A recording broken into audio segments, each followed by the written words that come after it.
Sometimes I'm just like you, man. I hate this job. Damn, I hate this job. Damn, I hate this job. Damn, I hate my job. Damn, I hate this job. I'm just like you. Damn, I hate this job. Man, I hate this job. Man, I hate my job. From a good dream I awake, sun rays on my face, planning out my day, hoping this ain't the one that I catch a case. I feel so good, I feel so straight. My manager keep calling me saying, hurry up, you late. Hurry up, you late. Y'all, man, I hate this job. Man, I hate this job. Been trying to play it cool, but it's hard to play it off. I've been hanging on to this bullshit, cause my car still ain't paid off. I know I'm on my way up, my boy just got laid off, so y'all, man, I hate this job. Man, I hate this job. These hoes here so ratchet, these niggas here so sneaky. Y'all don't even really pay enough for y'all to only pay bi-weekly. I'm trying to double up my cash, take this job, shove it up your area. Yo, man, I hate this job. Sometimes I wanna say, walk in and slap my boss. This shit is getting hard. Damn, I hate this job. Gotta make it out of this struggle, bruh. And I don't really mean to take it out on you. You just a customer, but damn, I hate this job. Damn, I hate my job. Damn, I hate this job. Damn, I hate my job. Damn, I hate this job.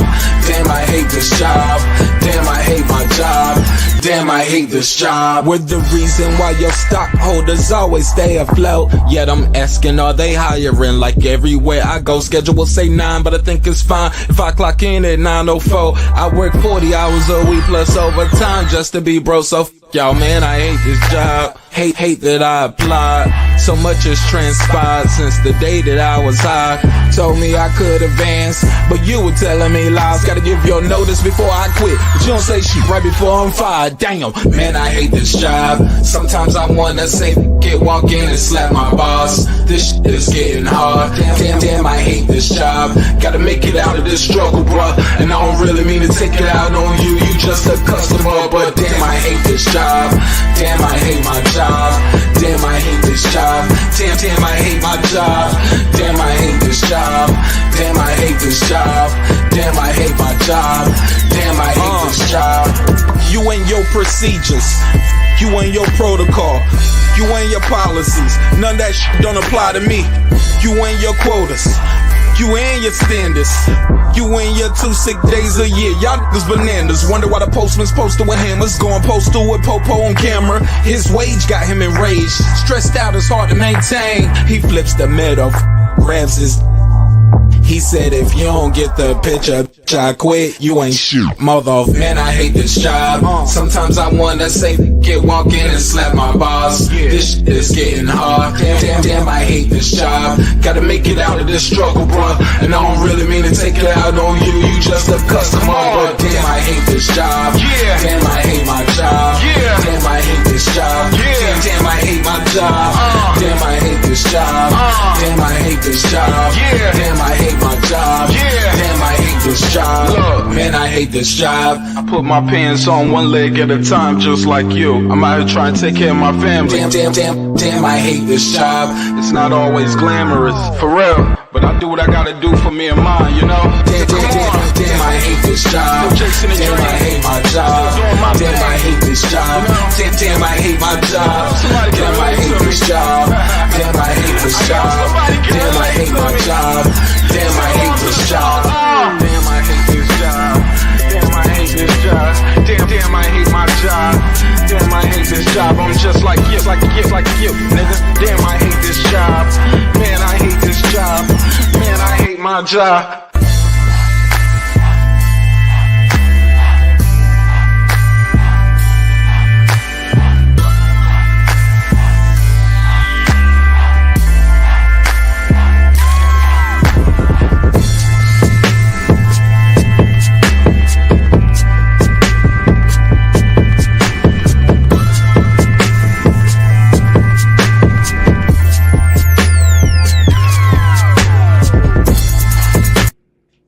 The views and opinions expressed in this program are those of the speakers, commentators, experts, and or the host. They do not explicitly nor necessarily reflect nor represent the channel's policy or the views held by the channel or broadcaster. The broadcaster or its channel cannot be held accountable for all or any views expressed during the program. Basically, if I didn't say it, don't come for me. You come for the person who said it. And please don't sue me for somebody else's words. With that said, let's start the show, motherfucker. This that squad sound.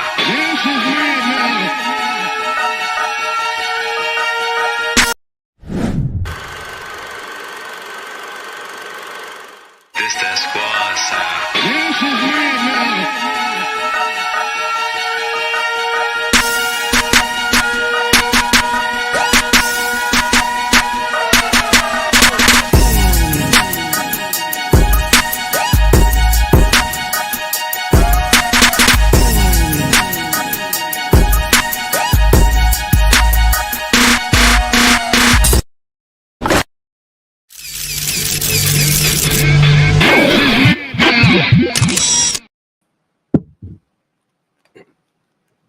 Check 1 2.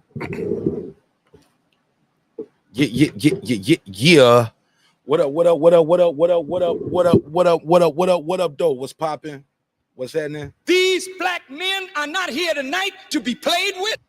What's good, man? What up? How y'all feel? What's the deal? What up, gangsta? All right, man. You back in the lab with your favorite neighbor, your man Mark Nash. He is I am he. Another great episode of Breaking Beats. Let's talk about it. Baby, man, what a night. What a fight.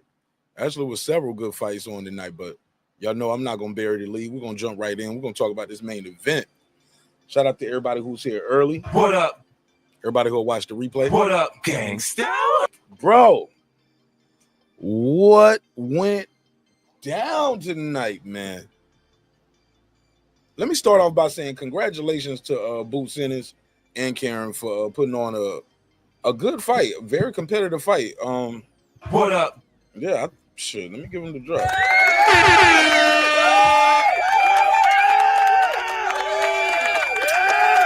Yo, Karen is tough. Karen is tough. Very crafty veteran.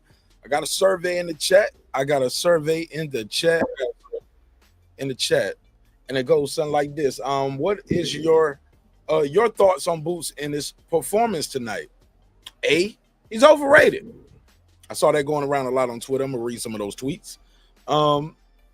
B was Karen was just better than expected. I see. Then you gotta see why people don't like to do rematches, huh? Because once you go in there with somebody, you can probably, the shock of the power is going now. Right? Boots will be better at 154. And then I got some people just for the people who probably didn't watch the fight. There you go. So there you have it. Shout out to everybody who's here. Let's talk about it, man. Where do I start with my assessment? Matter of fact, make sure I got my phone line plugged up. Let me start with this assessment right here, bro. Get him out of there. Yo, get him out of there. Yo, if somebody had time, bro, and put that little montage together, just get him out of here. Just get him out of here. Get him out of here. Get him out of here. Man, what you waiting so long? Get him out. What round is it? 5? Get him out of here. It's round 6, man. Get him out. 7. Get him out of here. Bro. If we gotta get better. You gotta be better than that. That was a lot of just get him out of here. Catching them clean, too. Couldn't get him out of there. Hurt him. Karen took a knee. Had to take a knee. What round was that? Somebody tell me, what round did he take the knee? But I think the talk of the night is not that he didn't get him out of there. It's how clean and how often Boots got hit. Got hit a lot. Very clean, very flush. And many people are saying, hey, a guy like with more power than Karen would have really hurt Boots tonight. Because he caught him so clean, so flush, so often. Even down to the wire in the last round. It was disappointing. I think one judge only gave him 1 round, right? I think Karen definitely won more than 1 round. I don't know what they was watching, talking about the dude only won 1 round. That's crazy. But Boots Ennis dominated. had a very dominant performance, but at times it seems like the crowd was so quiet you can almost hear a pin drop because they were in shock as to what they were seeing. Somebody said it was the 5th round when he took the knee. Thank you, Stephen X. Somebody said somebody said Boots ain't like that. Alden Johnson, what up? Unbiased Brim. He said Karen tough as nails. He said Boots stay away from Bud and 154 for now, bro. But according to Boots, I don't know if you guys heard the post fight. It was the weight. He said he wants to unify and be undisputed, but these guys ain't trying to fight. But here's the deal, man. What they got to do with how clean and how often he got hit. We ain't talking about the power. That's one thing to get hit with that. I mean, it's one thing to hit a guy with all these clean shots and you don't hurt him and get him out of there too bad. I ain't gonna say he didn't hurt him. He hurt him several times, but he wasn't busted up. Like he wasn't split up, busted up, eye leaking, nose, like mouth, like But my thing is, what does that got to do with how much you got hit? It's one thing to be weight drained and not have your power. What does that have to do with the fundamentals of keeping your hand up, not pulling straight back? Bro, he was just getting hit with shots that I didn't expect him to get hit with. And I like Boots. But damn. That was it was almost like Karen had heard my boy Brian Norman Sr. when he was on his YouTube tour. He said, man, Boots get in there with somebody who ain't scared of him, that's gonna walk towards him and fight him back. He ain't gonna do all of that. He said he's like that because the guys in front of him fight him scared. If you get in there and you don't fight him scared, he's beatable. Boots looked beatable tonight. He looked very human. I would say that. He didn't look superhuman, Boots, that we normally see. He wasn't in there stunting doing the Matrix. Pop, pop. Bam, bam. It was time early too. I want to ask him why did he switch? Because I remember he was doing good the first time he switched from conventional to southpaw. He started doing good. Then he switched back to conventional. As soon as he switched, he got popped. Oh, I was like, oh. I gotta give him this. Boo's got a beard, homie. Now, granted, Karen he don't crack like Bud, Spence, Brian Norman. You know what I'm saying? Those guys crack differently, you know. You can tell by how the guys' faces look after the fight. But Boots threw everything at him but the kitchen sink and couldn't get him out of there. And I mean, and Karen was there for the people say he was going to run. Because I'm going to be honest, this fight was better than I anticipated. I was like, man, what he going to do? But when I saw them odds, I said, I wonder if Boots took this guy a little lighter. Is that possible that he got hit so much because he was trying to get the guy out of there? Because when you're trying to get somebody out of there, you're going to be walking towards him. You're going to walk in the fire. But yeah, to a degree. But some of those shots, no, that was defense. I give him credit for his balance, though. Boots got A1 balance. The dude probably can walk on a tightrope across a city block, bro, because his balance was there. His legs were strong. Didn't seem hurt at all. I don't know what the commentary team said. He was hurt. I was like, got hit with a shot. It's a grown man punching you in your face and on your temple clean. But nah, B. If a guy if Barrio's hitting him clean like that, I think it's gonna look differently. If Barrio's catching him clean like that, I don't think. Yeah, bro. I don't know how I feel about the weight draining thing. Like, let me share the screen. I just show this little screenshot, right? Just look at this. Look at this. Look at this. Look at this. Look how clean and how flush some of these shots that are landing are. Look how clean that shot is. Right on it. Clean. clean on the button. Maybe he thought Karen, like, you know, I don't want to fight this guy, blah, blah, blah. I fought this guy already, and I felt what he got. He ain't got nothing for me, and he going to run all night. You already know what he going to do, Boots. He going to run all night. Maybe that's what Bozy told him. So maybe he trained differently for this guy. Who knows? I don't know. I wasn't there. Is it possible he overlooked him? He's looking to unify with guys like Barrios, Stanionis, Brian Norman Jr., or move up in weight versus guys like Crawford. I don't know. That Crawford thing seems out the way. It seems, I don't know, bro. He getting clean shots like this, bro. I mean, flush on the mush. Flush on the mush, man. That's scary work. Let me see. Let me go back real quick. I want to show you another one of these shots. He's like, he was just getting hit way too flush. Like, the crowd was quiet a lot of times. That's how you knew. Hey, look, that's how you always know when the hometown fighter is doing good or bad. How the crowd sound. A lot of times you can hear church mouse in some of those quiet as a church mouse.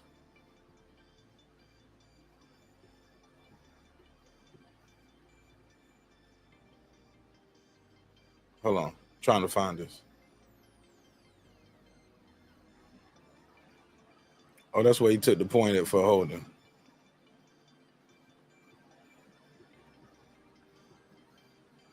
I think what worked too, he was hitting Boots with shots like this.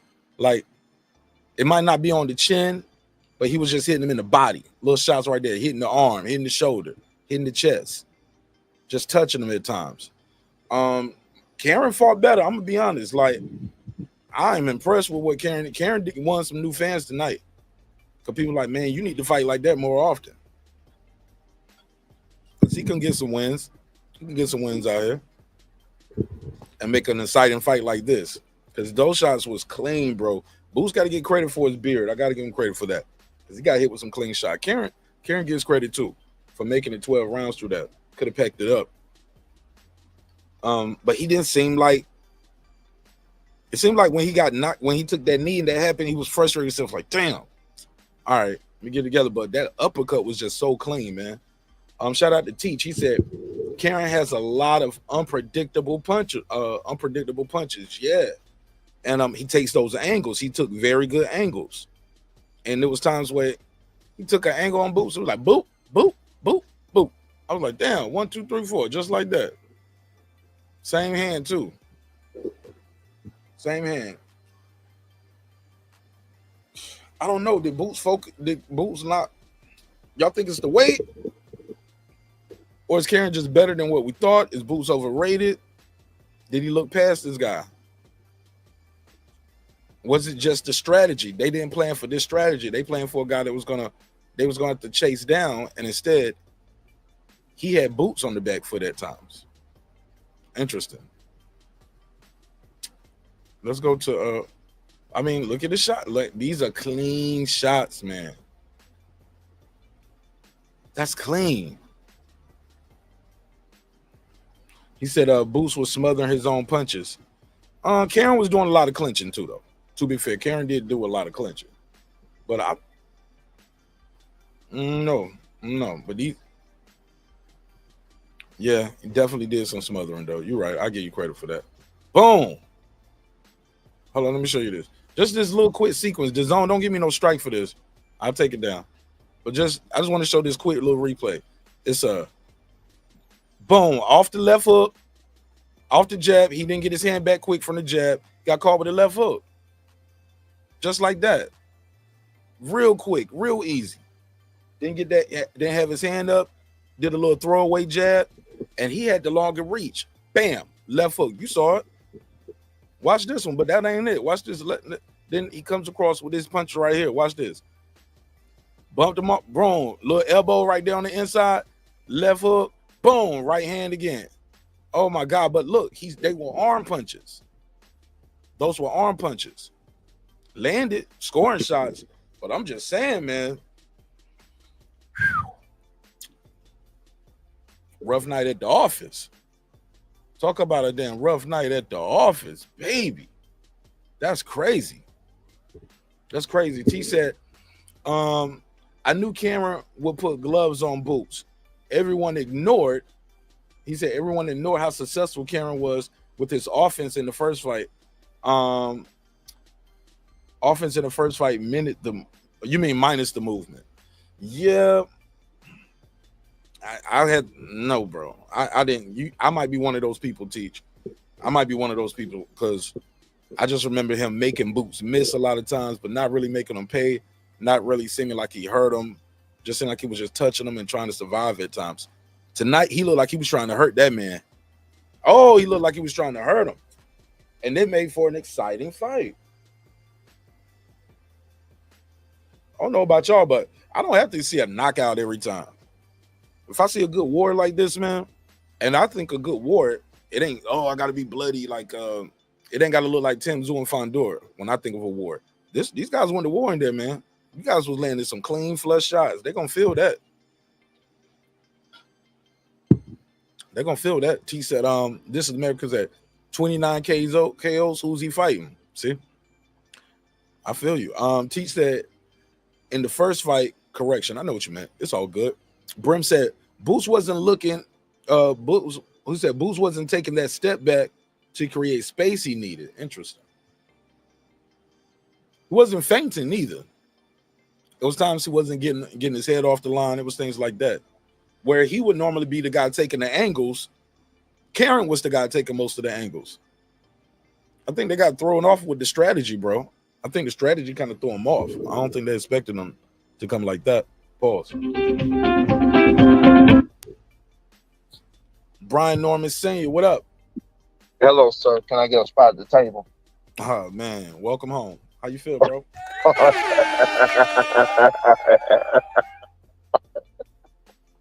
Talk to me. How do I feel? I feel amazing. Listen, I don't feel amazing because Boots had a bad performance. I feel amazing because I was vindicated, just like I was vindicated before. And when I was vindicated before, people tried to twist that shit too and make me be some more bullshit. Everything I said came true, Mark. You know it. I have not said one wrong thing. Tell me my boy Lake City in the chat right now. Nah, he ain't there now. Lake County, I meant. Yeah. Anyway.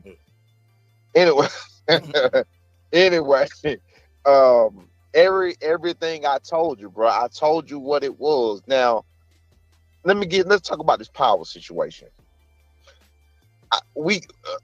First of all, Karen is an excellent fighter. I like him. He won me as a fan. I like him. We want to fight Karen. I like that too. I like that fight. My son agreed. He want to fight him too. I like that fight. Of course, we would like. I mean, it ain't just mainly since the fighting for the fuck of it. You feel what I'm saying? Like it would have to be, of course, tighter defense because he is ranked in the IBF. We looked at all of that, so we would definitely like that fight. You know what I'm saying? I like the way he fight, and we would love to give him an opportunity to do exactly what he just did to Boots. And see how that work out for him. No, real shit. We would love that. We would love that. Yeah, because it made for an exciting fight. I will say that. It made for an exciting fight, and my son loves to fight. He loves to fight. You know what I mean? He loves to fight. We done with that boxing shit. We ain't doing nothing but fight. Look, but he might go in there and fight like he did the first fight, which was more Quentin Randall style. My son, no. My son knows how to cut the ring off. We ain't worried about none of that. We not worried about none of that. Quentin Randall was, it was what it was. It wasn't Olympia. It wasn't Olympia. Right. It was what it was. That shit water under the bridge. That helped us. Spring leap to the world title. With Quentin Randall, then Boca Chica right after that. That spring leaped us to the title, which got us where we are today. And hey, look, we in position. You know what I'm saying? And I think we're in a beautiful position. I think we are set to be the best at welterweight, hands down, shortly, in a minute. I think that from this point on, just like I told you, when Boots get tested, meaning somebody that actually wants to beat him or tries to beat him, then you will see, which, just like I told you today, which is what you saw. At this point, he can't step down. That's why I was telling you yesterday they did him an injustice. They thought they was doing him a favor while making him look like Superman, but they didn't. It did him an injustice because now he got to learn on the job just like he did today. He learned a lot today. This was a hell of a test for Boots. He's weathered. He's a better fighter after today. He's a more. I'm serious. He's a more humble fighter after today. Yeah, we was just You know talking what I mean? about that the other day, like when Floyd got tested early, like with guys like Emmanuel Augusta at 23, that Yep. prepared him for when Zab Judah caught him with that shot years Yep. later. He was like, Exactly. whoa, okay, that's some adversity. I've been here. Exactly. Or when Cotto Yep. bloodied his nose up, like, man, I've been fighting with bloody noses for a long time. I Let's remember, get yeah. Right, let's get it. Exactly. So, I mean, that's good. That's a good thing. You know what I'm saying? As a fighter, he grows today as a fighter. So this is what done his real justice after 30-something fucking fights. He finally get a fight where he get to learn something and not just people doing him favors and, you know, what? I swallowed that the wrong goddamn fight. All right. Besides people just doing him favors and giving him, you know, shit that he need and want. You know what I'm saying? Not need, but just giving him shit he want and just handing him shit on the platter, such as the best fucking welterweight in the world. How the fuck you just gonna hand that out on the platter? The man wasn't fighting nobody, and I pointed it out. I showed you. Why we did a whole fucking film study, remember? Yeah, leave me out of this. Did we do a film study? Yeah, for real. You right. Yeah. We did a film study, and I showed you, and you saw what I was saying, but you was amazed too, was you not? Yeah. You see it. You see the little, like, because like you said, I think the way you explained it too, sometimes when you're looking at a guy and you're not looking to fight him, you don't look for his flaws. Once you start thinking about fighting him, you start saying, oh, he does that. Oh, they're just standing there, not trying to win. And I called you after that first 4 rounds. It was like, well, the first 4 rounds, I think I called you. After I called you after the first round, I said, yo, it's looking a little rough at the office right here. Then I called you after round 4. I said, hey, this dude fighting back, man. And he's like walking towards Boots. He's not looking like he's scared. I said, he might have saw one of your interviews. And that's what I was telling my sons that in the house. I was like, bro, I said, but this motherfucker, when he was fighting like he was fighting, I said, this nigga heard me. That's what I said. I said, this nigga heard me. He heard what I said. Yeah. Like, to me, he clearly heard what I said. You know what I mean? That's how I feel about it. Yeah. He clearly heard what the fuck I said. And again, you see that man at no point was he afraid of Boots. Boots' power is not what they're saying it is. He hit a pale white man. He hit a pale white man 600 and some plus times, or 400 times, however many times he hit this pale white man in the face. This pale white man was not bruised up. This pale white man was not bleeding. This pale white man did not have a black eye. He didn't have a busted lip. I didn't see a blood anywhere. I didn't see any blood anywhere. I didn't. Did you? I might have missed it. Nah, I didn't see it. I didn't see it Remember, like that. That's what I was watching with my boy Dr. Charles, my neighbor. Me and Doc was watching it, and he said, "Hey, Mark, you made a good point." 'Cause I saw it at the end. I was like, "Man, they landed a lot of punches on each other, but ain't nobody busted up." You That's why I was like, if somebody with more power was to be hitting this guy like that, they'll be busted up. Because we seen guys get busted up off punches. Do you remember when my guy was fighting a guy named Giovanni Santillan, a tough Mexican fighter with a tan, not so bright? Yeah. Do you remember what his face looked like after that fight? Looked like spaghetti. After all punches? Yeah. Nothing but fucking punches. Yeah, no headbutts and nothing like that. Because my son knows how to deliver a fucking punch. Hey, man, let me ask you this. How you feel about that point being taken away from Karen when it happened? They just wanted to go on to seal the deal, because how you gonna take a point from Karen and Boots keep hitting him in the nuts? And I remember he gave Boots a hard warning, and then then he hit him in the nuts again, and then he hit him in the nuts again. And then he did it and again. didn't do nothing. Yeah, I saw that too. Yeah, and that's what we would have faced, and that's why I was saying, like, bro, look where we gonna be at. But at this point, I'm banking on the knockout. I'm betting the house on the knockout. Again, I told you personally, we have battles to win before wars. Yes, sir. When we get that fight, we have a lot of battles to win before war. We're gonna win the war, the battle of like I'm gonna bait him. I'm gonna bait him first. I'm well, I mean, he kind of already exposed himself, but I'm still baiting him in to make him prove it. Hey, bro, you the Terminator. Where you going? Like, why don't run? Oh, hey, let's fight. Let's get this work. I'm gonna talk to him in the hey, look, bro, I don't want you running around the ring like no damn girl now. You feel what I'm saying? I don't want you doing all that. Again, my son knows how to cut down the ring. I don't see it anywhere for Boots, nowhere, period. That's how I'm looking at it. And let's talk about this for a minute, Mark Nash. Remember when I told you I had a new fighter? Yeah. Did you meet him today? Yeah. I saw him. Oh, okay. That shit was kind of some scary work in there, baby. That was some scary work. I felt bad for the second dude, like with the body shot. Cause the first dude was a heavyweight, so I kind of didn't feel bad for him because, you know, he was I think he hold on. I think he was a cruiser, but he looked like a heavyweight. Brian Norman Jr. was pretty much spawned. He was heavyweight at the time. He heavyweight today. Yeah, he heavyweight today. Yeah, but he gonna fight. So Brian Norman Jr. was spawned at heavyweight today. Did he hurt it? Technically, it was a stop to me. So he stopped the heavyweight. Yeah, he stopped him, and that first one he let him off. Like that first round, he hurt him, and I was like, and he kind of just didn't do nothing. Like, you know, just tapped him around. And he was like, keep going. So Brian Norman Jr. out there hurting heavyweights and shit. Yeah, and what he do to the second guy that was a 154-pound pro? What he do to him? He made him quit. He just said no more. Oh my God! Did he knock him around the ring? Body shots? What did he do to him? He stopped him, man. It was body shots. It was bad, and I got it on tape. I mean, Junior don't want me to release it because Junior's such a good dude, and plus these are good guys too. They gave us some good work, right. But if I'm ever challenged about it, and Lake County was there. How about that? So it won't just be Lake talking. County saw. So it's like I got a witness. Lake County was there, and he got a witness. So it ain't just Martin Nash saying it. Lake County was there too, and I got it on tape. So at this point, we coming for the number one spot. Everybody at 147.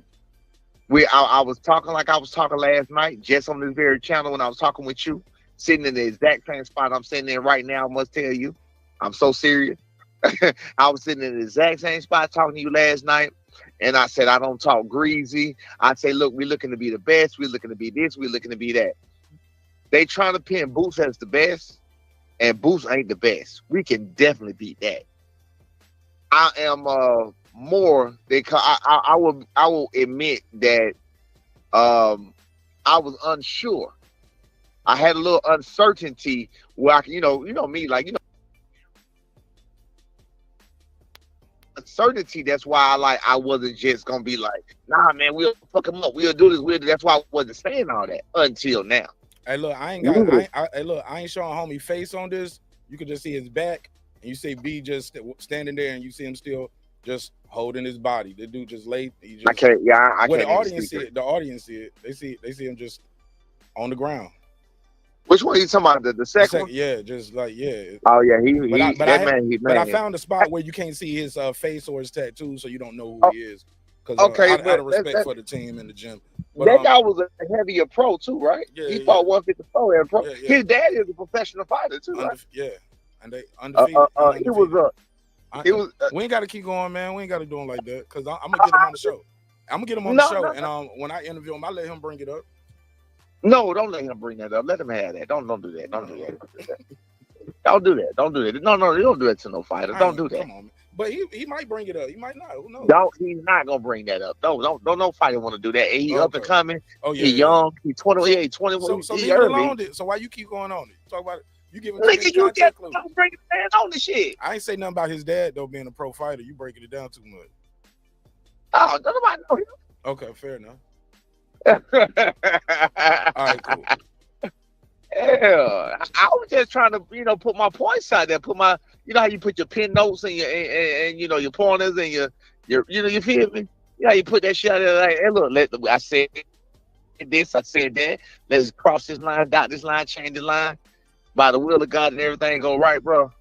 It's on and popping, man. Very, very, very soon. Very soon. And all of the people, because it was a lot. In fact, shit, only about 5 or 6 was on my damn side. Everybody gonna bow down. Well, let me ask you this. He did win the fight. Boots did win the fight. We can't just act like no, absolutely. But you said you feel vindicated, as in to. I feel vindicated for so many things. My main vindication was what I was even saying last night. I was telling y'all that he hasn't been tested, and when he gets tested, they're not doing him a justice. It's going to look bad. He can go nowhere but down. They already superficially put him on his high pedestal, where you can only come down from that pedestal. Why you say that? Because they was making him like he was Superman, untouchable, the next coming of Jesus Christ. So now when you get tested and you get hit and you get caught, you get dropped, you get cut, when you face any kind of problems, controversies in the ring or anything, then it's gonna make you look bad, just like it did today. I just said this last night, dog. I just said this today and last night. What do you say to the people who might say things like, "Hey, look, Karen is one of them guys nobody's gonna really look good against"? I don't agree with it. I think he can look damn good against Karen. We want to fight him. Didn't I just tell you that? I think he can look damn good. Why fight Karen just to have a common opponent instead of just fighting Boots for the unification? Oh no, we going for that. No, that's coming first. Because Boots sound like he can't. That's coming first. That's coming first. Well, if you fight Boots and beat Boots, what's the point of fighting Karen after that? Fight the other champion or something like that. Oh, you might have to fight in between, I guess. Yeah, right. We like the way he fight. Okay. I like him. I like Karen. I like the way he fight. Okay. I would love to give him a shot, opportunity, whatever else. I like Karen. Yeah. I respect him. I respect his story about even being in Ukraine. You know, that's unfortunate. You know, ain't nobody chosen to born where they, to be from where they from. And that's fucked up. They got to wake up every day and to bombs and shit like that. You know what I'm saying? I actually talk. Yeah, that's crazy as hell. I talk about that to my kids all the time, bro. I like we not in control of what we was born and what we was born with. So you got to be grateful for everything, bro. Absolutely. Everything, man. It's amazing. What did you think of the Bozy? You guys had a long relationship. When I first was rocking with y'all early. Years ago, we was talking about, man, where you like to train at. You was like, man, I like training up there with Bozy. You like training with Derek. You said Vegas. You was like, those guys kind of bougie. Like, but Philly, it's like you get all kind of different looks. A lot of great work up there. You love the dungeon. Since then, you guys had a little falling out about what was said, what wasn't said in negotiations that fell apart for your upcoming fight. So my question is, you've been heavily criticized about your coaching. They was calling you Mr. Figure It Out, because you told them like, hey man, I don't know what to tell you, man. You ain't doing what I'm telling you to do. Go figure it out. Right. You took criticism for that. Tonight we heard Bozy for 12 rounds tell him, just get him out of there. Do you think he's gonna face that same criticism? And if so, what how do you take that balance? But also, what did you think of the coaching? Did you think it was good coaching, bad coaching? What could you have told Boots to do different? Loaded question, but you said you wanted a seat at the table. I made you a big old plate right there. Eat it up. I appreciate it. No, I don't run for no motherfucking smoke. I'm with all that shit. I'm very intuitive. Anyway, but it like you said, it's loaded, big ass plate, big ass question, or whatever else. I think since that's gonna be a hard one about with the flack he get from it. I think that I think the people that likes him are going to reluctantly, not like they did me, not all dirty like they did me. I think the people that are Boots fans and heavy fans and talked all that shit, and now they got to eat crow. I think they're going to reluctantly say that he need to train his trainer. That's what I think, because I think everybody's looking for an excuse. If you even listen to the announcers talking about him snotting out his nose, now you trying to say the nigga got a cold. Like, what the fuck are you doing, bro? Nah, sometimes people do that when they get hit right on that nose. You ain't got to tell me. I said what the announcer's saying. You hitting that nose? I'm saying what the announcer's saying. Clear it out. Trying to make sure it ain't broken too. I'm saying what the announcer's saying. You know what I mean? Like, they're just trying to make excuses and spin shit. Like, man, I done seen so much and learned so much since we've been in this little limelight, bro. It's crazy. Like, I've even heard shit about me said, and like I said with Eddie Hearn, like, nigga, Eddie Hearn said that we called him back. It actually was a fight still, but that was the most amazing thing I ever heard. I ain't even gonna lie to you. The audacity that this motherfucking dude had to come on a major network with this major platform and tell that bold-faced lie that can be misproven, that can be, unproven, that can be proven to be incorrect. And nobody even checked it. Nobody even paid me no attention when I kept saying it. Like, that's crazy. So how would we disprove that? That would just be your word against his. We would just be your word against his, right? Because you heard me on every single platform saying otherwise every day at that same time. We don't know what you said behind the scenes. That's what the naysayers would say. Well, the naysayers would be some damn fool because I'm sitting here saying that or whatever. We never asked that man for no fight. So the fact that y'all he told even have each other number? How about that? No, hell no. I never talked to Eddie. Hell. No. That's what I'm saying. What's so crazy? I just couldn't believe that he was bold enough to say that, bro. That was wild. A complete lie, straight up. That was a complete lie by a I must say a prominent boxing figure at this point. Like I was in awe. Like, wow, a prominent boxing figure just felt the need to lie on little old us like that. That's wow. That shit was crazy to me. So, like I said, I learned so much about the way people spin shit and do shit or whatever. So now back to your question, your loaded question though. The people who are Boost fans and they was diehard fans and they just don't want to believe what they said. Like I just did a little 10 minutes and I told them I had to go because I had come to you on somebody else's show real quick and I was telling them the same thing and they was trying to make excuses for them, but they couldn't do nothing. But they had to bow down. They had to. Cause they was like, cause I said he's a basic fighter. Yeah, he ain't no fucking basic fighter. Okay, what makes him not basic? They had to bow down, bro. You can't say his defense is not basic. You can't say his offense is not basic. You can't say nothing about what he does is not basic. He's a good fighter. Nobody's discrediting him as a good fighter. He's not he's not what y'all said he was, and the next great thing. He's definitely not that. And Virgil Ortiz is going to beat him. Oh wow. Virgil Ortiz is going to beat him. Wow. If he fight Virgil Ortiz is going to beat him. Chuck is going to beat him. Oh. Virgil Ortiz or Chuck is going to beat Boost Ennis. That's bold. That's what I'm telling you. Even at the did you see Virgil's last performance? I saw Virgil's last performance. It was against Chuck. That's why I said that. Either one. That's what I'm saying. Like he was either one of them. And let me tell you why. Either one of them throwing leather like they throwing them with the power they throwing them with. You can say what you want to say about Karen and he was a good fighter. Yeah, but Karen not known to be a big power punch either. He not known to be a big power punch. He not known to have a good knockout. I think his knockout ratio like 50%. You know what I'm saying? So he's not known to deliver that kind of major blow that's gonna make you sit on your ass. You feel what I'm saying? Right. The shots he was getting hit with, if he get hit with by a bigger person, bro, you have no choice. You're gonna be discombobulated. Like he knocked him off balance a few times. I thought he was gonna get dropped. Yeah. I said yes and no. They were some clean shots, bro. Clean shot. Yeah, I thought he was gonna get dropped, but I don't think Karen got no power at all. I don't believe Karen got power because you got to think at 54% knockout ratio, right?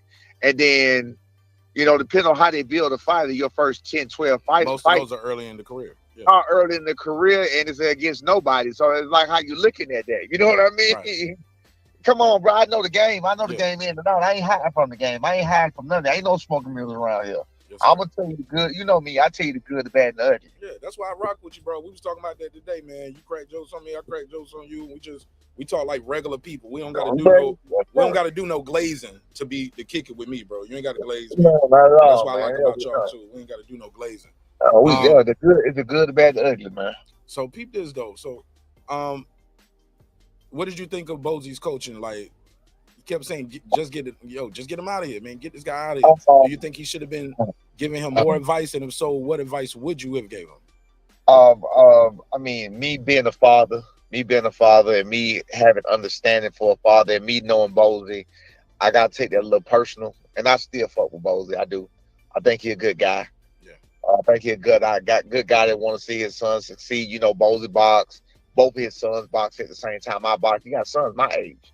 So both of his sons boxing. Farah Ennis, Derek Ennis, They both box at the same time. I box. I know them guys. You know what I'm saying? I rock with Farrell too. I met him a couple times, man. Right. So I don't have nothing, but I don't know them like that. Not them, but I respect all. I even texted him and told him that, bro. Even Derek hit me on my DM, and he was talking shit with a man or trying to go that way. I was like, bro, I ain't got nothing but respect for you.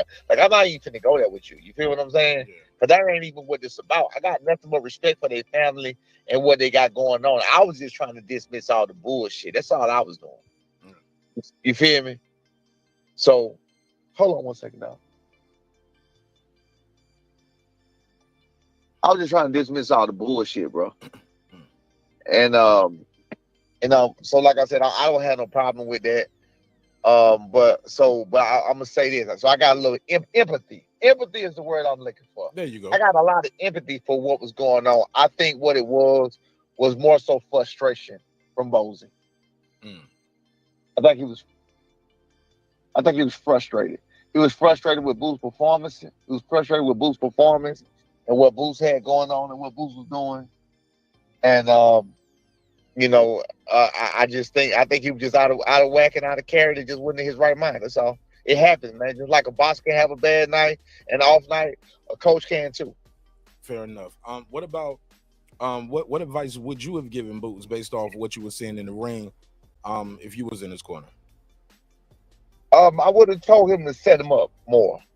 I would have told him to set him up. You know what? I'm not even gonna say that because hell no. I'm not even gonna give you no advice because if I give you advice, I'd be fixing a lot of Boo's flaws. I can't tell you that. Okay. I'm not gonna give you hell no. Fair I'm enough. not gonna give you no advice. I can definitely respect that. Right. Okay.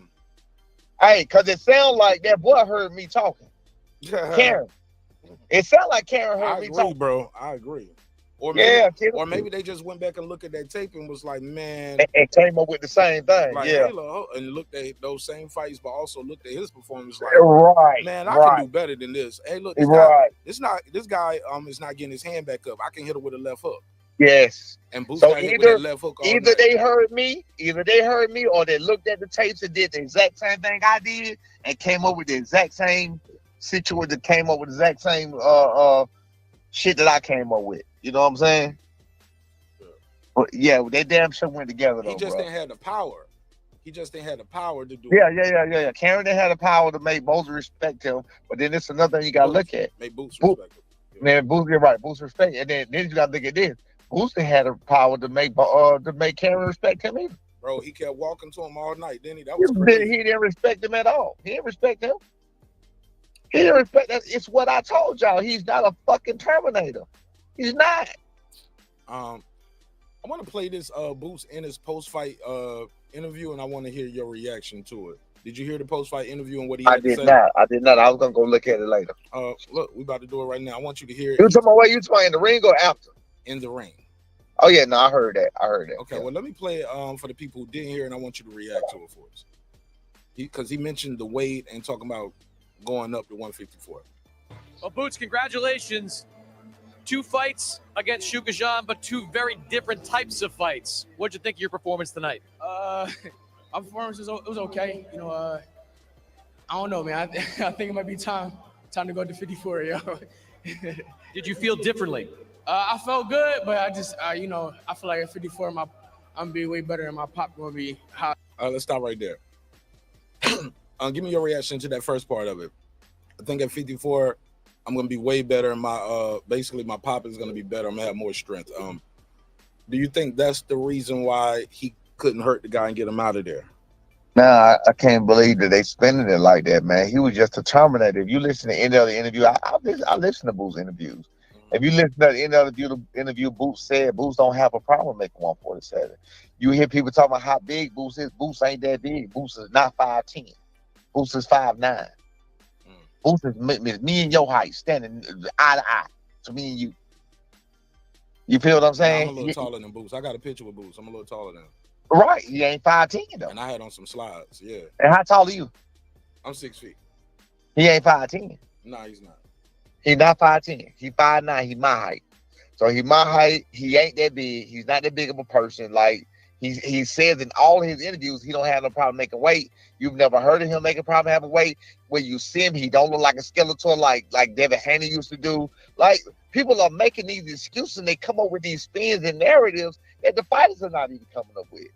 And that just amazes me. You know what I'm saying? So now all of a sudden, it's a weight problem. You want to come up. You want to do this, we're going to do that. All right, man, whatever, bro. You just don't. Oh, go ahead. He don't know how to deliver a punch. That's what it is. I told you that. He don't know how to deliver a punch. I was talking to you about that last night. You saw today my son deliver punches, and you saw what those punches my son was delivering was doing. I am proof of what I say. To be fair, it's rumors that Boots stops heavyweights and middleweights in his gym too. You know, I'm just saying. Okay. Let's play this. I mean, that's fair though, right? We've heard that. We've heard Spence doing it. We've heard people do it. It's all about the caliber of the fighter too. You know what I'm saying? But granted, those guys, you guys were sparring, they were undefeated too. You know. Yeah. So they ain't like they some journeymen or some cab drivers. I'm supposed to be. I'm getting older now. I'm 27. I'll be 28 next year. So okay, let me rewind a little bit. What's up to my guy Reggie O with the Killer Show? Feel differently. I felt good, but I just, you know, I feel like at 54, I'm gonna be way better, and my pop gonna be how it's supposed to be. I'm getting older now. I'm 27. I'll be 28 next year. The very first fight, you had to chase him around for the better part of 12 rounds. He kind of stood and traded a little bit more. Did you expect that? Yeah, no, I mean, like I said, I was prepared for anything he had coming. You know, it didn't really matter. Like, yeah, and nah. He was embarrassed, bro. He was embarraed. Yo, keep in mind the crowd is empty right now too. You know, most people in your hometown. Nobody even listened. Nobody even sat there and listened. Yeah, most people in your hometown, they stay there, cheer you on at the end. These niggas got the hell up out of here. They got the hell up in traffic, out of there. Nigga. Got the hell up out of there, bro. 12 rounds. He kind of stood and traded a little bit more. Did you expect that? Even at the end, the commentary is gonna say Boots Ennis all over the place right there at the end of that interview. What do you think, Mario? Watch this. Yeah, no, I mean, like I said, I was prepared for anything he had coming. You know, it didn't really matter to me. You know, but I'm glad, you know, I got the win. And I mean, like I said, I felt okay. You know, but it's only bigger and better. Now, hold up, I felt okay, but I want to move up to 154. He's gonna keep going. This was one of those fights that was effectively forced on you. You had to defend your title against the mandatory. Did that make it hard at all to kind of train and get up for a fight like this? I mean, yeah and no, you know, but at the end of the day, you know, I wanted to be better than last time, you know, and I wanted to get that knockout. I heard him a lot of times, and I was like rushing, you know, I don't know, you know, but it's okay. There did seem at times to be a disconnect from what. I heard him a lot of times. I was rushing. He just embarrassed. He embarrassed. You heard him in the interviews. Again, I watch his interviews. You heard him in interviews talking about how he coming for this and that. He gonna stop him this time. He gonna. Oh, by the way, I want some money. I want some money out for him too. I bet on the decision. They had that at +3 something. They thought he was gonna knock him out. I want some money out for him. Yeah, it was like 18. Like +18 or something like that. If he knock him out, I was like, I don't know. He didn't knock him out the first time. No. It was plus something if he got the decision. Oh, okay. I went decision, and it was plus something if he got decision. You know, people had 1800. It was like 1800. He was gonna knock him out this time because how easy. Hell, the first time I was like, hell, I didn't think he was gonna knock him out. Me neither. Reggie said, he said I said that Karen was gonna give Boots major issues. He said the first fight showed what Karen would do. What Karen could improve on. He just didn't punch. What he could improve. Yeah, he did. He made him miss, but never made him pay. He had Boots spinning like a top, falling into the ropes. Right. Let me read this one. Shout out to my guy Tate Jones in the building. What up, Tate? Stephen X said he looked big on TV. Reggie said Boots should have got. He said Boots should have gave Karen credit for being a good fighter rather than make weight excuses. Sounds like it was a weight excuse. Let's hear some more of this. What your father wanted in the corner and what you were delivering in the ring. It didn't seem like you were giving him what he wanted. Where was that disconnect? I heard everything he was saying. I was just in there. You know, I was listening and not listening at the same time. You know, he wanted me to use more angles, you know, use my jab more and stop standing in the front, you know, and I did the opposite. Your offense is still. Go ahead, speak to that. I mean, again, like I told you, he just all over the place because he don't really know what to say. You know what I'm saying? He's not a very I'm not being funny. He's not a very charismatic type fellow. I think he's a man of little words. You know what I'm saying? And I mean, you can't blame that on nothing. It just is what it is. He just didn't know what to say. Yeah. Among the best in the welterweight. Yeah, because that crowd is empty, bro. They have left. Well, you know, If not the best. But the second straight fight. if you stand there doing leg, they go stand there listening to you, bro. Yeah, I know. And he sold 4,000 less than he did last time too. And that's even with Ben Rodriguez. That's crazy. Yeah. We've seen you get hit a little bit more often than we've seen in the past. What do you need? We've seen you get hit in the last 2 fights more than we've seen you get hit in the past. I did the opposite. Your offense is still among the best in the welterweight division, if not the best. But the second straight fight, we've seen you get hit a little bit more often than we've seen in the past. What do you need to do defensively to get better as you look ahead to these bigger fights? Right now, it's probably What do you need to do to get better defensively as you move up to these bigger fights? I.e., that guy just told you, hey, look, you're getting hit more as you moving up to the bigger fights and getting close to the championship level. And you want to, now you at the top, you about to go over the top with it. What do you need to do defensively, right? bigger names, you know. He says, I just need to fight bigger names. We've seen you get hit a little bit more often than we've seen in the past. What do you need to do defensively to get better as you look ahead to these bigger fights? Right now, it's probably the bigger names, you know. Like you just said, you fight bottom tier guys, you know, sometimes you don't want to get up for them, but, you know, I know if I fight a way better guy, I'm going to be crazy, you know, I'm going to be on point, you know. That's what's going to make me better, you know. Not saying he's a bad fighter or anything, but I need them top guys. I was going to ask you about unifying. All right, pause right there. What you think of that? He said, I think it's a cop-out because if you listen to him in any other interview, like I said, I listened to his interviews, he talked about how he even did something with Gilly. He even did something with Gilly and said that he'll never be in a tough fight. Go look that up. Look at that. He told Gilly. He told Gilly, listen, Gilly asked him, why do you stand up between rounds? And he was like, that's what they do in sparring, so he might as well do it in there because that's where you feel comfortable. He said, what if you ever get in a tough or serious fight and you never have, and you have to blah, blah, blah, blah, blah. That motherfucker said, I ain't worried about it because my defense too good. I'd never get in a serious fight. That's what he told Gilly. I didn't make that up. oh, wow. That's what he told Gilly. He lost in his own sauce. He became a better fighter today because he became more aware. He became more aware today that you're not as good as you got lost in your own sauce that they've been feeding you, bro. It's like, you remember when Rocky fought the number 3 when he fought Clubber Lang, and Mick was telling him they've been babying you, giving you bullshit. You remember that? Oh yeah. He said, yeah, I've been winning my fights. I fed them to you. I fed them to you, right? That's what's going on. He got, no, this guy is different. He's the real deal. Yeah, he got lost in his own sauce, bro. He learned tonight, man. I think Bose is sick right now. That's what I think. I think Boost is fine, but I think Bose is sick right now. What do you mean? I told Bose the man hit like a girl, bro. You know a man, you know, just like me, and I'm talking all this trash. Yeah. You know a man want to shut somebody up. Yeah. Yeah, he really wanted to shut y'all up, man. He really wanted to shut us up. He knew I was out here saying he knew what the narrative, he knew that I had already put that out. You can't, remember I told you can't unhear what you heard, right? So he knew I already put that out there. So it can only spread. They can only catch wind and go further and further and further. He's a hyped up fighter, and he's not a Terminator. Never was. He's not destroying anything. People are afraid of him. They get in the ring, and at the time, I told you, including my son, he was 20. I said he was 19. I went over there last night. And blah, blah, blah. And after that the very first sparring session, at 20 years old, the very Monday, that was on a Wednesday, the very next Monday that they sparred, it was a completely different deal because my son came out 3 minutes of the first round and do 4-minute rounds. He was putting FTF to boot, and they never was the same since.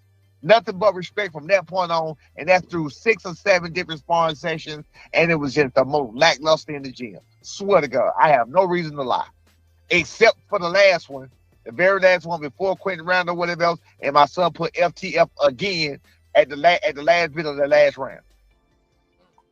I swear to God, I have no reason to lie. All right, let's play this last part.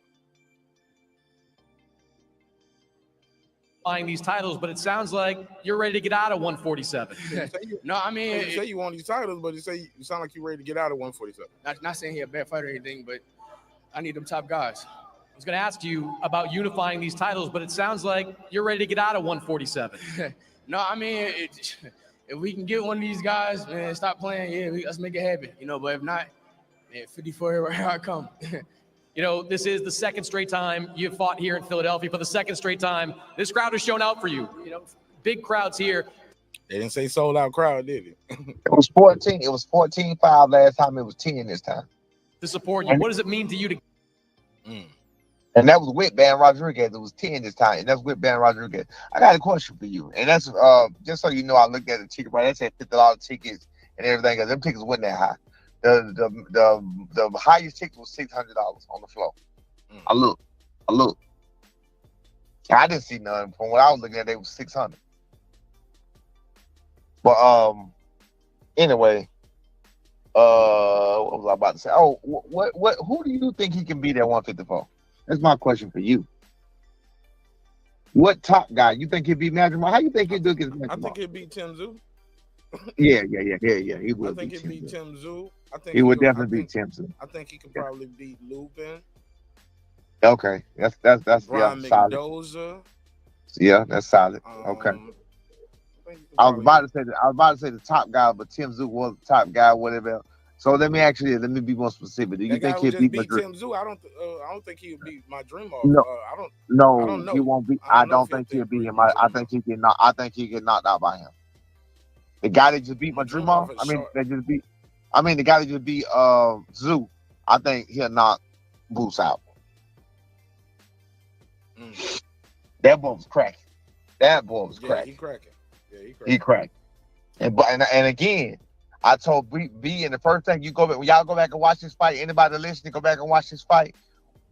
The bell went off. Karen immediately started going forward. Yeah, step right. Boots immediately jumped on, and Boots immediately got jumped on the back foot. Boots does not like to fight. I've been saying that he don't like to fight. Well, he don't like to. He did do some better infighting that time in this fight. He did.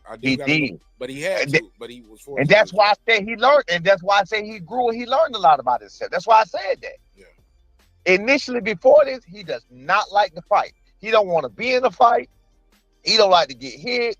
He don't like to get embarrassed. He does not like to fight. He about to face, because he never faced it. Boots never faced it except from the Terence Crawford fan. He about to face some of the shit that we face. He about to get it. Boots about to get it. Oh yeah, because they definitely already on Twitter saying he's overrated. They finna wear his ass out. They killing him already on Twitter. They finna wear his ass. Boy, this shit is unforgiving. They finna wear his ass out. All right, let's play this last part. Get this kind of support in your hometown.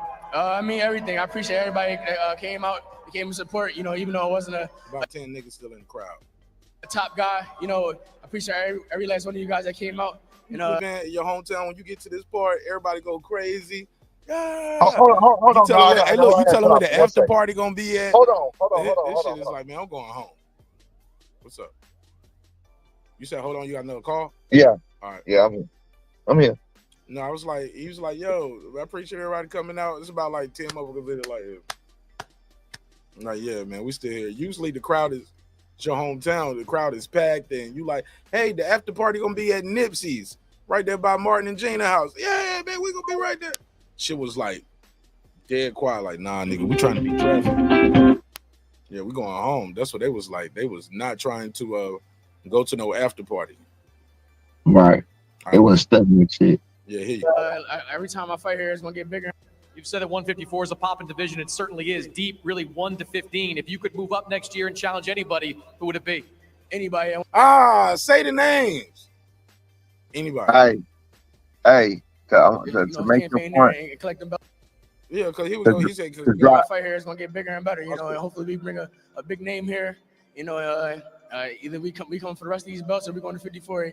You know, campaign there and collect them belts there. You've said that 154 is a popping division. It certainly is deep, really 1 to 15. If you could move up next year and challenge anybody, who would it be? Anybody at 154, anybody with a name. You know, like I said, I want to fight the top guys, the best guys. You know, I want to be great. You know, I want to be anybody. Anybody ain't. You need to go. Why not mention the champions? All-time great. You know, that's what you gotta do to fight these guys. You got put yourself out there. Congratulations, Boots. Thank you, appreciate it. Eddie, we'll turn to you. He can force IBL. No, I don't think they do that with the IBF. That's only the WBO. I don't think they do that. Okay. WBO give you a mandatory, and the WBC will give you a title eliminator or like. Or well, I was gonna drive your point about the crowd and probably how upset they may have been. Look at Kean Davis' crowd after he did what he did while he was giving his speech, and look at his crowd. Man, it was completely, but it was night and day. Kean did his thing, bro, and everybody stayed and listened. Shit like that. Yeah. I'm gonna skip over Eddie. I want to hear this part though. Raise your hand. Get which shouldn't say in love. When you're not focused. Great of a fighter, but it was kind of all over. It's going to be a lot of fun, and we look forward to it. Appreciate it, Eddie. Cheers. Well, Sergio, Boots Ennis was kind of all over the place in that interview. What do you make of what he was saying? At first, he was like, I'm moving up to 154, and he's like, well, no, I'll stay here for another title fight. And he wasn't that great of a fighter, but no, I'll do better if I fight somebody better. Yeah, no. Yo, that's crazy. Yo, he wasn't that good of a fighter, but I do better if I fight somebody better. Man, it's always a telltale. It's a telltale sign when somebody in your network start to call you out like that. It's a telltale sign to me. What you mean? Eddie gonna go home and realize that he ain't that good. I believe that. He gonna get backlash from some of the people where he got that ain't all Eddie money now. Yeah. Eddie got sponsors the people he deal with. You feel me? You can't pin that man as the next big thing when you got what just happened to Ishmael Cole. You know what happened to him and what's been happening to God, that was terrible. Right, it was terrible. And what's been happening to all the guys under Eddie, bro, that shit don't look good. It don't go well. Bro, Eddie probably was over there biting his nails as he was getting there. Bro, the crowd was so quiet. And I was telling Dr. Charles, I said, hey, Doc. There was quiet with the boot. That was quiet as shit with Boots fight. That's what I was talking about. That's what I was talking about while he was fighting. They was quiet because he was getting hit with so many clean shots. Yeah, they wasn't fucking cheering and all that shit. There wasn't none of that shit going on. None of that shit going on, man. You mind taking a couple calls? You mind taking any questions or calls from the family? Oh man, I'm in the family, man. I'm here, man. I'm home. Put a phone number out there, man. It's on the screen. If you can't see it, I'll put it in the chat. You want to pull up and send your question? My boy Tay still in there? I don't know. Tay Jones, where you at? I don't know if he's still in the chat, but I saw him earlier. Yeah. Shout out to Tay Jones. He might still be in the chat. But the phone number is on the screen. Call in, voice your opinion. 404-692-1766. 404-692-1766. I appreciate y'all letting me get through my little portion of the conversation and interview. But the phone lines are open if you want to jump in. In the meantime, you know me, I'm talking as a nigga, man. I got some more to say. I want to play this. Not play it. I want to show on the screen what Terence Crawford had to say in regards to the fight. Now, y'all know I like Bud Crawford, one of my favorite fighters. I mean, been doing it for been fighting him, been the champion. How many years now? Oh, about 10 years. About a decade. Been a champ since he been a champ. So I got to give him his props. But where is it at? Here we go. Let's share the screen. He said at Jaron Boots Ennis just about an hour ago. He said, I did see the fight, but I heard about it. I think he meant to say I didn't see the fight, but I heard about it. Stay focused and keep working on your craft. Every night's not going to be the same. Never get too comfortable in this game. Bars. If you're trying to get to the mecca of the sport, stay on your mission because all it takes is one slip up. What do you think about the message Terence Crawford left? I mean, I think it was very big of him to do that. Yeah, he didn't take the Tank Davis route. Like Tank would have been like, I told y'all this nigga ain't that good. right. Tank Davis would have did what you did. Tank Davis, Palm out here. Right. Tank Davis would have pulled a Brian Norman like, yeah, I told Right. y'all niggas, man, mother. Hey, Well, you look. know what? But you know what though? That's what I'm saying. Like when you but you know what though? I wouldn't have been mad at Terence Crawford for doing it because you can't move like they moving and like they doing and not expect that to come back at you. Because that's what they doing to us. Like, bro, I'm getting all was getting, but I get vindicated. I've been getting vindicated. I've been getting vindicated through what Eddie was doing. I've been even through how he was moving Connor being around there. You go back and look at Connor being, they move him out the number 3 spot. I think he like number 5 or 6 again.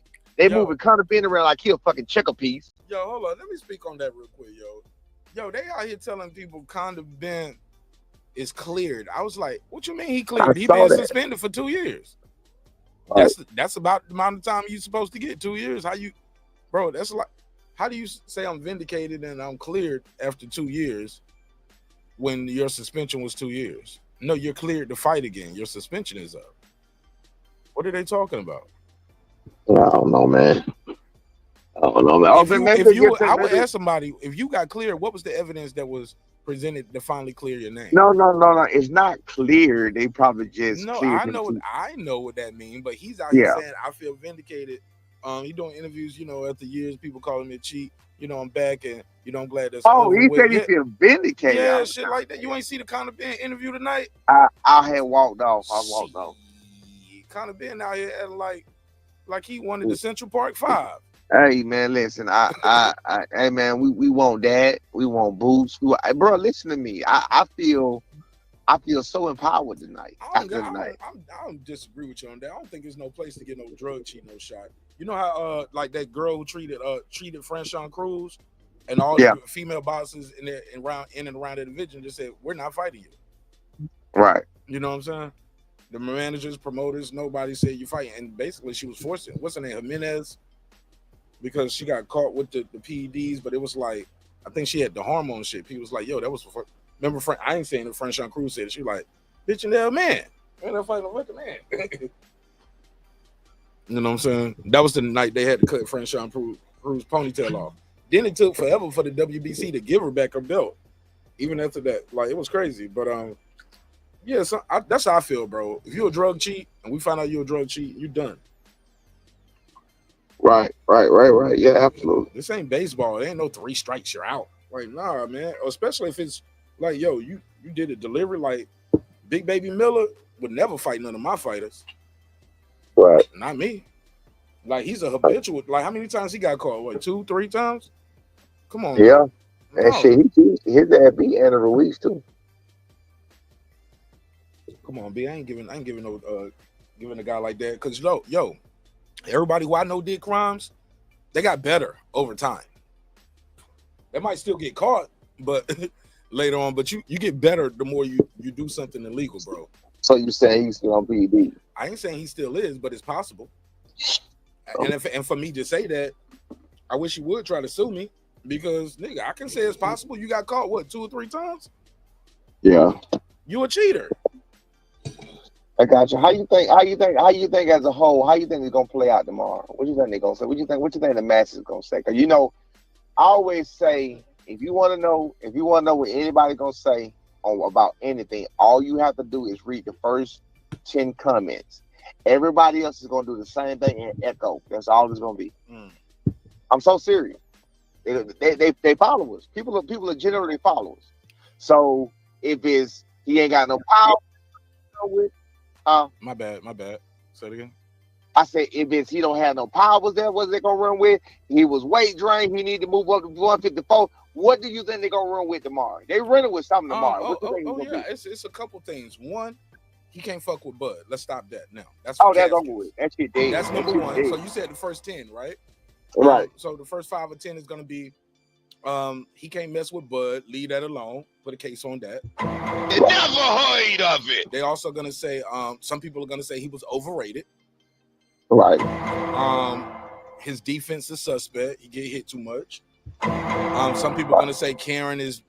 Look, they didn't prepare for this Karen. It's a different game plan, different fighter than you fought a year or so ago. This guy fought totally different. This guy didn't fight like he was scared of you. That guy didn't fight like he was scared of you tonight. Some people are going to give him credit for the weight because he said it.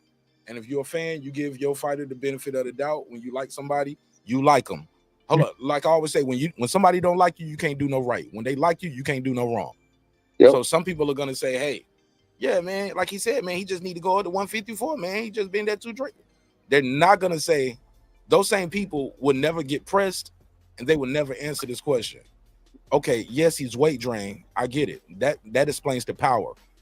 Okay, explain to me why he kept dropping his hand. Why he kept getting hit flush on the chin. Why he didn't get hit? Why he kept getting hit with a jab? Couldn't stay off the line. Why he didn't use angles? Why wasn't he fainting? Like weight drain. Let's go weight drain real quick. Why does he always say he don't have no problem making 147 when I know he don't? He always said that. Well, coach, sometimes I'm gonna be fair now. See, I'm fair. See, I'm not a contrarian like they would say. No, I'm a realist, bro. And I can understand. I have empathy, right? The weight could have something to do with that as well. The weight could have something to do with him saying that he had no problem making weight. What the fuck? No. Let me explain. You don't know until you know. Like he might have said that before, but this camp it gets harder to cut the weight. You get what I'm saying? He got that world title, got all that money from Eddie. He eating different, living different. He got silk sheets. You don't know it's trouble making the weight until it's time to cut that weight in camp, and you like, whoa, this shit ain't coming off like they used to do. I don't know if you know this, but I was talking to somebody at the gym, and they was I don't know if you probably seen it in Bosie's gym by the treadmill. They got a heater on each side of the treadmill while the nigga running on the treadmill. Two big ass heaters blasting you, so you can cut the weight while you running and burn. Get your body get hot quicker. It's almost like you running in a little sauna, almost type shit. Big ass heat here, big ass heat here, and you running on a treadmill. That shit gets different the older you get. Like he said, I'm about to be 28 next year. What you said? I'm about to be 27 next year, 28 next year. So that's different from being 24 and 25. So you just giving him all the spins he can get, huh? No, I'm fair. You're a DJ around this motherfucker. Every remix and break, nigga. I'm gonna remix the break. Nah, bro. Look, because you don't look, coach. You can say that in the last fight. Yeah, I feel good. I keep staying at this weight. Hold on. My bad. I got a break for 1 second. I'm sorry. Hold on. I keep talking to the audience, but the next training camp, months later, 6-8 months later, a year later, you don't got all the millions off of Eddie Hearn. Hell yeah, nigga, you in Philly, you smelling them cheese steaks. You might want to get one. Today's your day. You know what I'm saying? Like, man, I cut it off. I know how to cut it. Somebody out there feel me? This is America. He said 3 in baseball is a lifetime ban. This ain't baseball though. That's what I was trying to say, G's. Like, I don't think you should give nobody no 3 strikes in boxing with cheating. It's just too dangerous of a sport. I know some people say, well, anything could happen. One time you might make a mistake. Okay.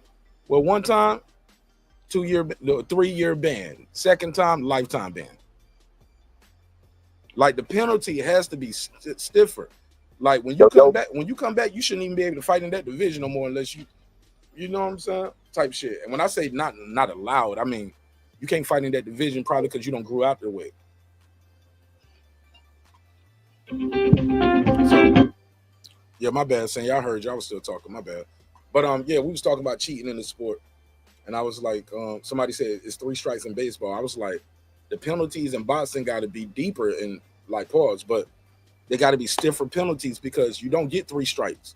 All it takes is one punch to turn somebody's lights out and change their life forever and yours. So, no, man. One time, 3-year ban. Second time, you're out for life. Can we also point out one thing that I've been trying to also say? I don't say that much. Boots a dirty fighter. Let me add somebody to it. Oh, he said Boots was a dirty fighter. Shout out to Brim. He said, dude, what did he do? Hey, Brim just joined. Brim, I'm gonna go right to you, Brim. Let's see you finish his thoughts. You said Boots is a dirty fighter. You talking He's about a dirty fighter, bro. He hits low a lot. He hits behind the head. He's a dirty fighter. hit in the back. Yeah, he did some. He's a dirty fighter, bro. That's not on accident all the time. He does it too much. Well, if you ain't cheating, you ain't trying. Well,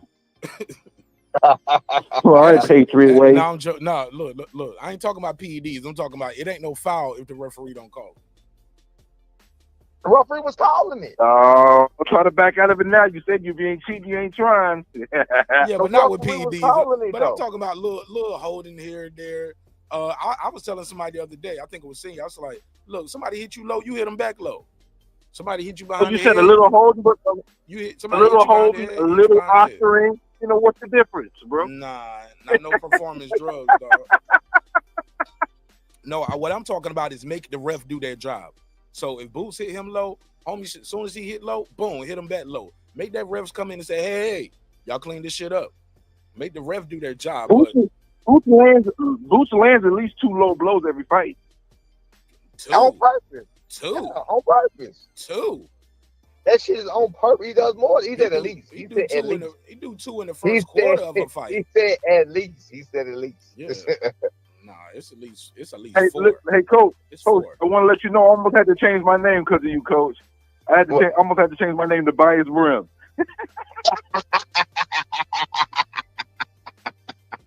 Hey, well, Brim, do I be keeping it real, bro? Do I be saying that shit, though? You do, but you had me looking crazy out here in these streets for a minute, man. Hey, well, we vindicated, and I appreciate you for holding me down, my nigga. I appreciate it. Man, you don't understand, though. You gotta bring some gauze or something. I got mad lashes on my back because of that.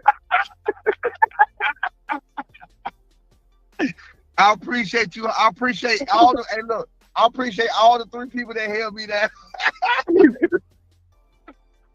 I ain't gonna go into the past, but you know that 2.8 had me messed up a little bit when I heard about you. You said that? I said, oh no, I ain't got no ground to stand on. I ain't had no ground to stand on no more. No. We started at 2.8 and then we came all the way down. We came down 800 off. Yeah, but the people I was battling, they too smart, bro. They smart. The person that was coming at me, he's smart as hell, so I couldn't wiggle around that.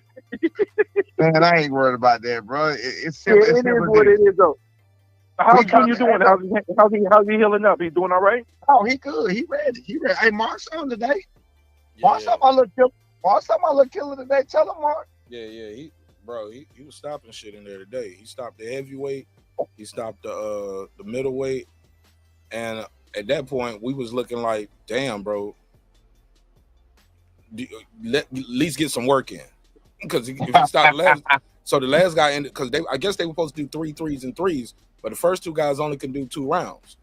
So the last guy ended up doing 4. My boy Brim, my boy breaking shit, man. We coming out hard. Yeah, we coming out hard. Are y'all fighting Homeboy? Y'all still fighting Homeboy? Y'all still going to end up fighting Homeboy? Y'all was going to fight before? What you say? Y'all still going to fight Homeboy? Y'all was going to schedule the fight on the card? Yeah. Derek played that, yeah. Yeah, I think that is days. We get a little familiar for me. I'm gonna get a little familiar. So y'all gonna fight January or February? They're saying March, man. They say they don't have nothing in we trying to see what they got in February. They making an announcement saying March, so the fact that they putting it out there. Too long. That's what I'm saying. But the fact they putting it out there, they say they don't have nothing at all in January.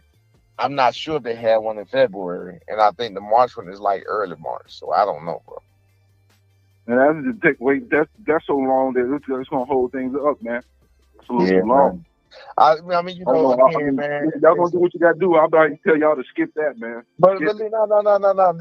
Listen, bro. It's like this, simple as this. But I mean, we can't rush God's plan. You know what I'm saying? I believe in that shit. If that's where God wants us to be at, and that's how He wanted to go, and that's the time He wanted to go at, that's what it's gonna be. You know what I'm saying?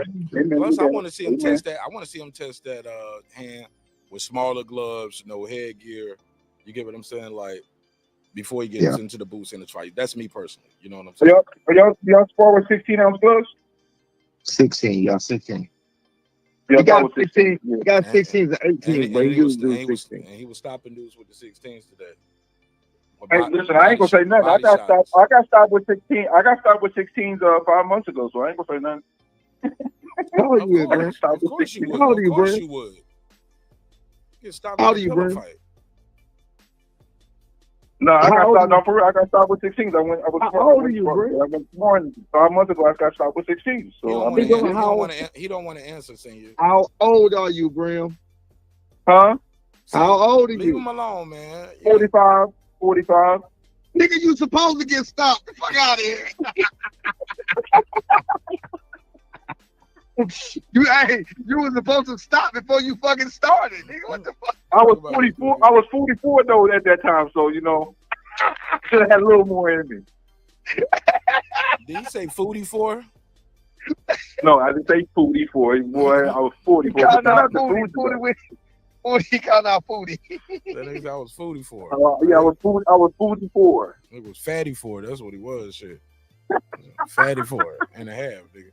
Hey, look, just because you all in shape, just because you done got yourself all in shape now, you know what I mean. So you know, your beard, even your beard looks slimmer. You know what I mean. So yeah, I can't be mad. Hey, Brim, that's some homo shit. Stop flirting with me, nigga. I know. Man, we got to turn it around, huh, Mark? You had to turn it around, huh? I don't know how to take no compliment. I'm sorry, man. Thank you, brother. Hey, Mark, we ain't saying nothing about Bam, bro. We gotta get Bam his props, bro. Oh, Bam got busy, but he was expected to beat that guy though, right? Yeah, but he was stop him like that though. That man got not in such a quick fashion. I mean, I expected Bam to get the win and get the stoppage, but I thought it would probably be like, you know, mid to late rounds though. Yeah. That nigga Cole was the upset for me. I said the word of the day was just Bam, nothing else. There's nothing else. Bam is the truth, man. He the real deal, bro. But you know, he got his naysayers too. They say he beat a lot of old legends, and Sonny Edwards didn't have no pop anyway, so that was expected. So everybody I ain't taking no Sonny Edwards slander, because Sonny Edwards is the slickest black fighter there is, bro. That's my guy right there. I rock with Sonny. Slickest black fighter. Yeah. Okay. For the people who just tuning in and don't know the show, Sonny Edwards is far from black. Borderline he's a slick black fighter, though. Nah. He's a slick black fighter, man. What you mean? He's a white guy, ladies and gentlemen, for people who don't know. Some people watch the show and don't even know boxing. They just like me and like the show, bro. They don't even know who the hell he is. They're like, shit, when we gonna get into some Trump shit? That's what they in the chat waiting for. I was about to give you another compliment, Mark. I can't give you compliments no more because you're gonna act a fool. So I have to withhold my compliment. I'm bad, man. Brim, that was a joke, and I thought it was funny, well timed. You laugh, senior laugh, the chat laugh. These are jokes. It's a jokes. Take a joke. I had to take a joke all Tuesday and Wednesday night when she lost that election, nigga. I was up here like, how do I say goodbye? Hey, yo, did y'all see they had painted a mural in Atlanta and painted over that shit today? Oh, for Kamala, they had I saw a video that I saw a post about them painting over the mural. I didn't know they had made that mural, but yes, we should. Yeah, that's crazy. I mean, we got some other shit. Y'all treating her like she Indian again. Indian giving. That's what they call it. Indian giving. That was crazy. They gave it a wall and took it back. That's racist. I should have said that. Yeah, man. So what you think next for? What you think for next for Ishmael Cole? The hospital, nigga. That's what's next. He need to go get checked out. He need an MRI and a CAT scan. Shit. You ain't right. Hey, hold on, Mark. What's next. Mark. He had a rough night at the office. Mark, but let's talk about let's talk about. I think matter of fact, I'm almost positive we did. Hold on, we did. Last night we had a discussion about fathers, trainers, and having the emotions involved and sending them back out there and blah, blah, blah. And I brought up the point of what Robert Garcia did with Chukhadzhyan, right? Remember last night we were talking about father. I want you to think about what happened today. That boy was about to throw up when my son stopped him. He was clearly concussed. Yeah. If you're about to throw up, you're clearly concussed. His daddy sent his ass back in there. Not with y'all. He's still sitting back in Yeah, there. the sparring with the champ was over. It was like, hey, let's relax, let's kill. It was like, all right, you good? Yeah, you want to quit? No, I'm okay. All right, well, yeah, but that goes with what we were saying. Hold on, like, let me add Jerry. I'm gonna let you finish your thought. Let me add Jerry. Jerry, I'm gonna let you finish your thought, but let me I'm gonna let send you finish your thought, then you go, Jerry. Yeah, but definitely, yeah, but I think, matter of fact, we was on the side. I think me, you, Lake, and Junior was like, yeah, man, he should be done for the day. He ain't got nothing else to prove. Like, you know what I'm saying? He got some work in, got some things he need to work on. You got to stop. You don't need to go in there and get no more rounds today. You know what I'm saying? Because he was getting messed up to the head too, but it was the body shot that got him done. But he got dropped twice. I think didn't be dropped him twice, right? Yeah. Oh yeah. And then he got in there with the other guy and got dropped again. Hey, got in there with the other guy. He damn near bounced. When he got dropped one of the time, he damn near bounced off the fucking mechanic. He went down, bro. Yeah, and then when he got in there with the other guy, he got dropped and stopped, and he was like, "Man, I'm done too." Like, yeah, he took some punishment today. He got dropped and stopped because of what he had already been through with me. That's what I was telling you. Yeah, he's done for the day. Like, he didn't need no more. Yeah, he was done. Like, his daddy shouldn't have sat in the back. But before I go to Jerry, but what was your point though? You was like, you said we was just. Now I was just bringing that. I was bringing that up that you saw it. I was bringing that up that you saw it with your own eye. But I'm saying coaches do it too, though. You know what I'm saying? That's just what we was talking about and fighting with emotion. When I'm actually not that way. I wouldn't do that. You know what I'm saying? I wouldn't do that. So I think it's just really subjective to the person. I was just bringing it up because we was talking about it last night, and we came and we saw and experienced that shit today. That's all. All right, let's go to Jerry the Terror Tasker. What up, Jerry? Hey, what's up, guys? Talk to me. What up, Jaron? Yeah. I just wanted to give a few thoughts on Boots Ennis tonight. I don't know, man. I thought he did well, man. I thought he did well. He was putting in a lot of work. Good conditioning I've seen from him, man. A lot of work. This guy was better than expected, and not much was expected. In the first fight, the guy was durable, but he ran a lot, right? He fought the first couple of rounds, but then something happened to him. He caught something that he just did not like, and he got on his bike. And I wasn't looking forward really to this fight. I wanted to see Boots Ennis, but you know, a lot wasn't expected from the guy. But he showed up to fight tonight. He looked strong, and I think if he could punch a little better, might have been a slightly different fight. But I really feel like Boots is a better defensive fighter than what you've seen tonight. But I think he didn't make an effort. He wasn't trying to be defensive. He was all offense.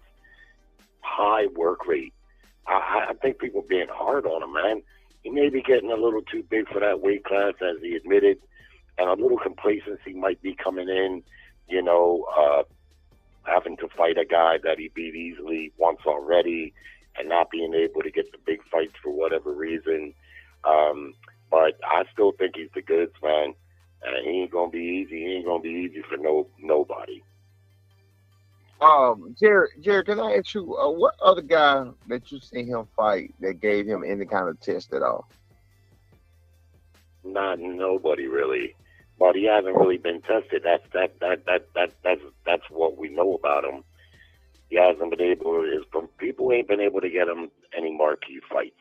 And I think tonight, like Eddie Hearn said, and what I see from him is he wants to be entertaining, which I like, because he's not a popular fighter really, and the last thing he can afford to be is boring. Because if you're not popular, you better make sure you're not boring. So I see him putting in a lot of work tonight, but he was pounding the shit out of that guy at times. But that guy really hung tough, and he was just awkward enough to, you know, to make it look like, you know, it was reasonably competitive. 8-4, I'm cool with that. Yeah, we can't call him awkward though. Like, he was boxing, he was doing what he had to do. He definitely was. He had good movement, good foot movement. He was right there to be hit. He was doing his thing, Jerry. You can't call him awkward. He was not awkward. Can I ask you a question, Jerry? Yeah. In what fight have we seen from Boots a superior defensive performance? The defense that he showed in this fight is what I've always seen from Boots. He does get hit in fights. It's just that it seems like he has a good chin, and he hasn't fought anybody with enough power to really, nullify his offensive game. So I want to know where you've seen the superior defense from him, because defensively, what I saw in this fight from Karen is no different than I've seen in his other fights. Yeah, well, I didn't use the word superior defense. What I said is that I think he's better defensively than what you've seen tonight. But no, I agree with you. He gets hit. But that's part of the reason I like him, because I don't care for fighters that get in there and are too defensive. That's why I wasn't looking forward to this fight, because I thought he would do the same thing he did in the first fight, and who in the hell wants to see that? So I don't mind, I think, like I said, if Karen had a little bit more power, he was trying to throw the punches hard and he was getting decent leverage, but I kind of feel like Boots felt like he couldn't hurt him and he was grinding hard to get the stoppage. But sometimes you just got to tip your hat to the other guy. I mean, the other guy hung tough. He was hurt several times in the fight, and he was clinching there after the 8th round. He was clinching pretty good. I think the point deduction was valid at that point, because he was starting to clinch a little too much. But I'm a Boots Ennis fan.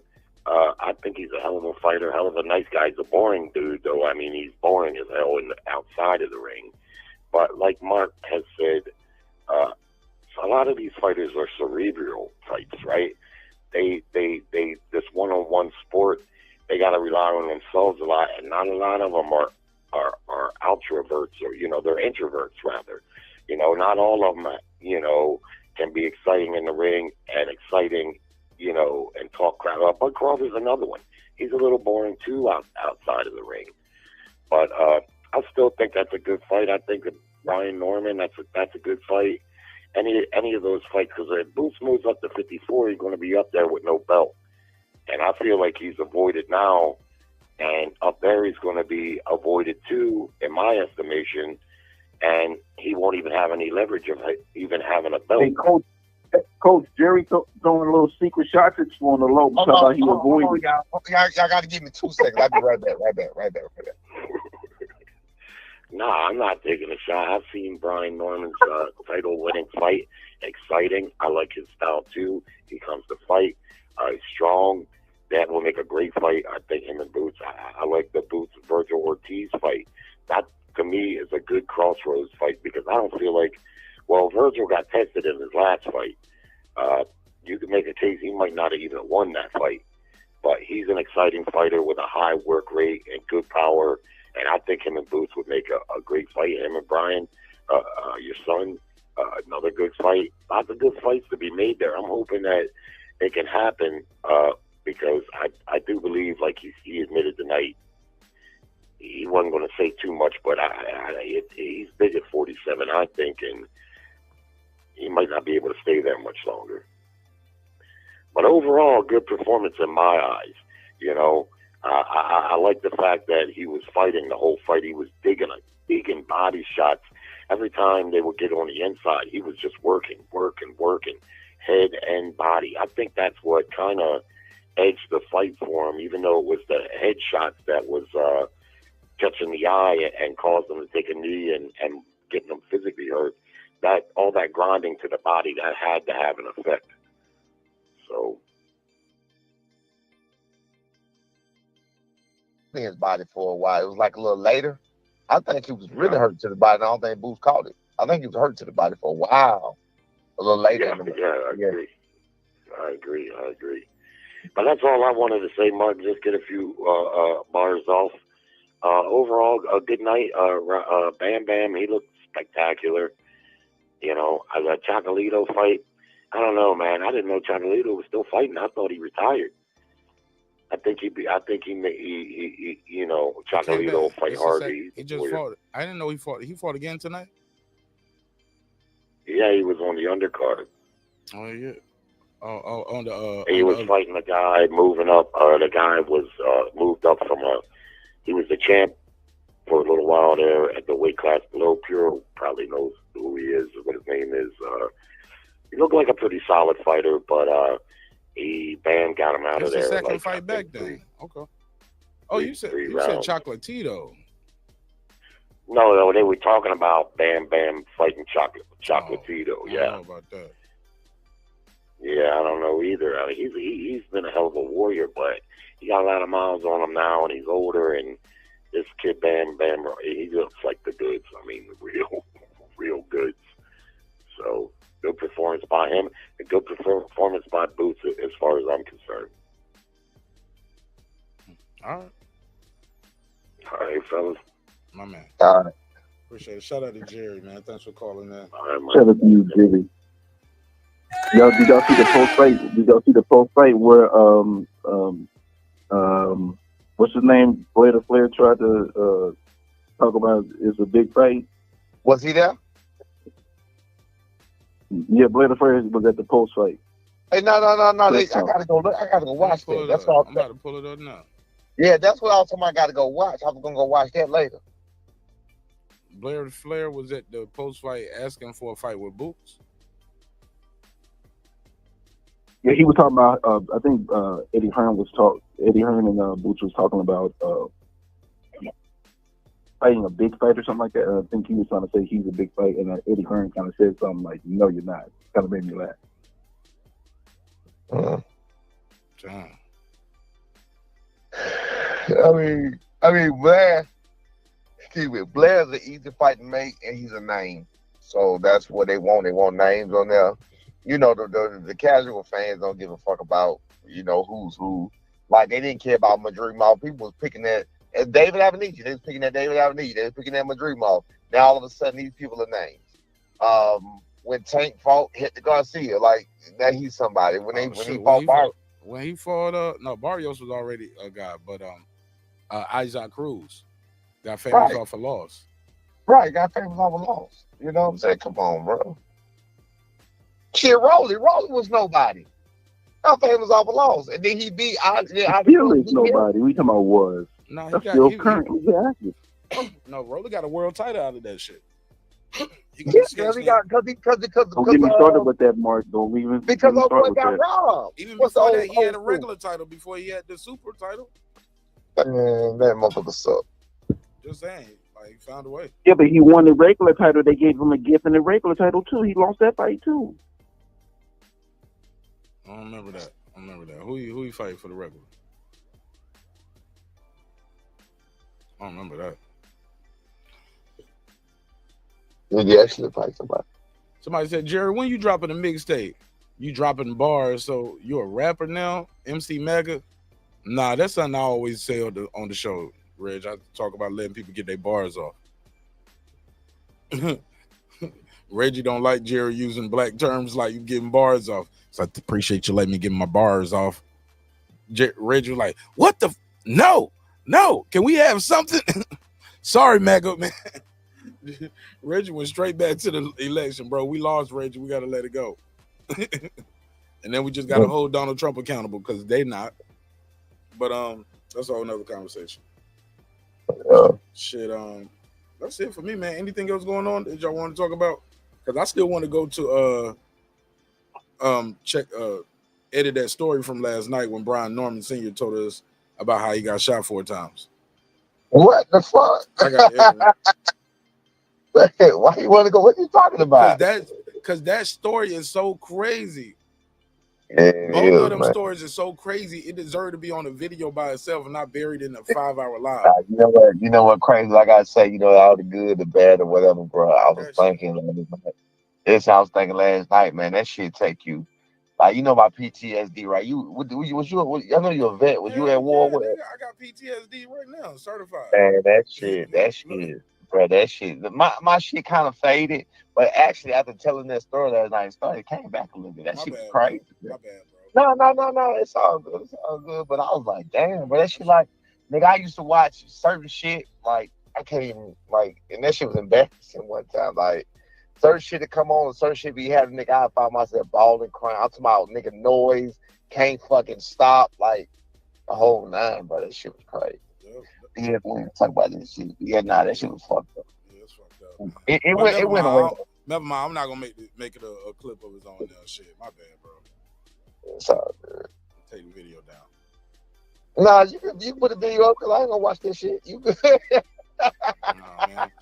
But you know, people don't like you, man. They if the people like them niggas are like, oh, that's how we push this button. Let me take that clip from the Mark Ass show. Ain't nobody. Hey, look, they're gonna leave it under a Yelp review for your business. When people, I hope you get shot again, you bitch ass nigga. Listen. No. Negativity is what drives me. It drives me in a positive way. Negativity don't drive me in the wrong way. The fact that you want to see me lose, the fact you want to see me hurt, the fact that you want to see me down, that makes me come up. You understand? That don't never drive me. You feel me? You can't kick me while I'm down. You kick me while I'm down, I'm gonna get up and grab you. I'm gonna grab your foot and fuck you up. Yeah. I swear, bro, I don't operate that way. Yeah, well, I tell you what, you didn't. That shit. Those stories were crazy, man. Like, part of PTSD and getting over with it. What I learned in therapy, I talked about therapy on the show all the time. Like, I don't run from that shit. I don't run from it. The crazy thing with me, I don't believe in therapy. I don't believe, bro. But part of PTSD, what they tell you, what they help you with, a form of counseling is you talk about it so much that you're supposed to get numb to it for a while. You get what I'm saying? Versus tucking it away and keeping it balled in. That's what I did. That worked for me. That worked for me. It protects you. It protects you and insulates you, but it doesn't fix the problem. You get what I'm saying? You don't help. Listen to me up here using some of my therapist terms. But listen. But I'm telling you from my experience, it has worked for me. It's been 11 years. I got shot September 14, 2013, 11 years ago. And I'm telling you, as a whole, until probably yesterday when I probably said it again, I'm fine, bro. I like, after about, it fucked with me for about 3 years. But the first one didn't fuck with me at all. When I was a kid, I was too fucked up in the head. I was really gone. The first time I got shot, that didn't bother me at all. That didn't do nothing. Like, nothing at all. The second one, I was a real family man. I had kids. I had 4 kids, and I had my baby on the way, my 10-year-old daughter on the way. So that one really fucked me up. You feel what I'm saying? I wasn't crazy then. You know what I'm saying? I was an actual functioning fucking adult. You know what I'm saying? So that one kind of fucked me up for some years. But other than that shit right there, bro, when I took that shit away and I just dealt with it, I got okay. I was straight, and I'm straight now. Like I said, until what I said, but it didn't really bother me too much. I just thought about it. That's all. For sure. Yeah, but it's out. Yeah, now that shit don't. I'm cool, bro. I ain't sensitive to that shit. Nigga, we make jokes about that shit, nigga. Right. Hey, I sure made a joke about your arm at your crib. Hey, look, at the crib too. This nigga had like what was that? Like a walking stick? Right. He had a walking stick with that knotted center. Look, that nigga, we make jokes about. Hey, look, you come to the gym, bro. You come to the gym where we at, nigga. Nigga, hey, when I first got shot, niggas was making jokes. Nigga that put the hand up, that put a hook on the hand. Hey, what's up, nigga? Like that. So you know my hand make a hook. You know what I'm saying? Oh, yeah. Captain Hook. Bob, hey, look, nigga, you got the Bob Dole hand. So he got the permanent. I'll slap your ass. I'm not sensitive like that, my nigga. I'll slap your ass. Hey, it is what it is. It's my way of laughing. Now, that's what I will do. Yeah. Look, so I'm definitely chopping that clip up. Then I'm definitely putting. Yeah, we good. Yeah, we good on that. Look, what I will do is I use that shit like to a female. If she say something or whatever else, I might use them. I'm like, I got shot, right? What the fuck? I do this thing, nigga. Out the blue. You talking about you? This nigga crazy, man. That's called abuse, man.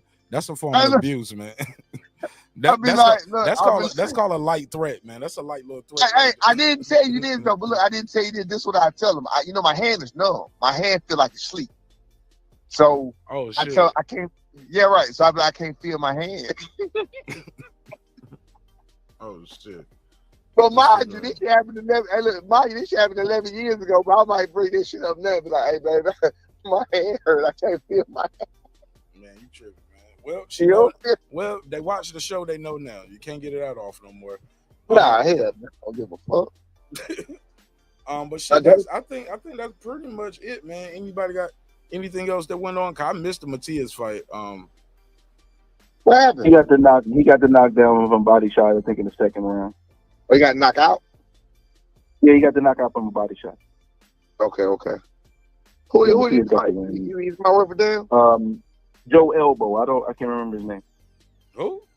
Hold on, you just picking my elbow. You hear this shit, Mark? The nigga picking at my elbow and shit. You hear this shit, Mark? Yeah, shots fired. Shots fired. Shots fired. Shots fired. Hell yeah. Yeah. But all right. All right, man. That's what it do. Yeah, okay, then I'm gonna y'all later, man. Appreciate all right. y'all, man. Well, I appreciate you, Mark. Listen, Kean Davis, I wouldn't have think I ever played him. Hell no. People are starting to call for that. Why would he? Kean starred in roles. Yeah, man, he did good, man. He did good, put on a good performance. Dude came in super. So even if you want to talk about the performer, like who Lemos is, I remember talking to Sheldon Moore.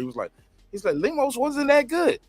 I was like, but Sheldon, you got to understand. Never been stopped. I was like, he never been stopped, and he came in that bitch like 20 pounds over. He said, well, Keyshawn didn't walk in at 135 neither, though. I was like, no, but the guy missed weight by 6 pounds.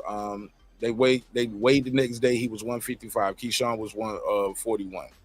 So one guy gained 6 pounds overnight. Another guy, is literally 20 pounds from where we started. Where he should have been. Where he should have been. And then gain some more. And you gain some more weight before the fight that night. You still hydrating. Right. That's just the weight they got in the morning. And I was like, yo. People trying to discredit that shit. People were trying to discredit that shit to my use a fat pig. Like, shut the fuck up. These folks just haters, man. Keyshawn he put on an excellent performance, man. He did his thing. If you can get credit to Ben Rodriguez for what he just did with a guy with that kind of experience and not ever getting stopped and everything else, so you can get that same credit to Kean Davis, man. He did his thing, man. Interesting point right there. Yeah, man. Man, shout out to my guy Dr. Charles, man, in the chat. I watched the fight with Dr. Charles today. He said peace, progress, and productivity to all. Amen to that. Pac-Man Tay, pull up, Tay. We was looking for you earlier. He said Lemos didn't. He said Lemos don't even fight at 135. These guys need to stop trying to drain these guys. But all the credit. But he didn't get down under 140 though, so he didn't drain it. What you say? He didn't get down under 140, so he really didn't even drain himself. He didn't get drained. Yeah. And they actually said 135 was their natural weight, their best weight in the interview leading up to it in the pre-fight. This wasn't Keyshawn draining them down to get in the range. Right. And the nigga didn't even make it. So he picked the weight and missed the weight. And then they go into a story like how Castillo used to do dudes. He was like, Sergio Moro said, hey, look, man, they used to say, hey, man, if a guy comes in at this weight, if a guy, a guy always going to miss weight, tell him to weight higher than a weight lower than, because you already know he's going to miss weight. So if you want to fight him at 135, tell him y'all going to fight at 130. You get what I'm saying? Because he ain't going to get to 130, but he might get to like 138. You know what I'm saying? 137, maybe 140. But he's going to miss weight. He's going to miss weight. Tay said, he said, I know, but his 5 fights been at 140. Man, Tay, answer the phone, man. I'm about to call you, Tay. Tay, stop looking for a reading, man. No, I'm put you on with Tay because you was asking for it earlier. I'm gonna call him. Let me see if he pick up the phone. Let me see if he said, how do I pull up? Just like this. Yo. What up, my man? Yo. What's up, Tay? Man, what's good with you? Go ahead. What up, Tay?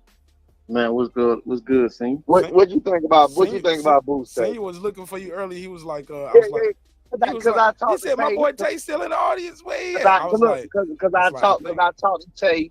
I talked to Tay about this shit just like I talked to you, Tay. Did what I say come out right, bro? Man, I just did a video on that shit too. But he did win the fight, though, guys. Like, y'all. No, he did. Still what I said. But he's vulnerable. He's not like he's normal. He's normal. He's vulnerable. I ain't gonna. He's normal. He's normal. He's beatable too. He's beatable. Go ahead. He's not special. He's not special. I ain't gonna say that. I think he's still special. He's not special. I still think he's a special fighter, man. What was special about it? The way he can cause damage and still control the fight, both from either stance at their level. I got to give him credit for that. I give him that chin because he got hit with everything and never looked hurt, but he got hit with damn near everything. Yeah. So I'm fair. I give him credit, man.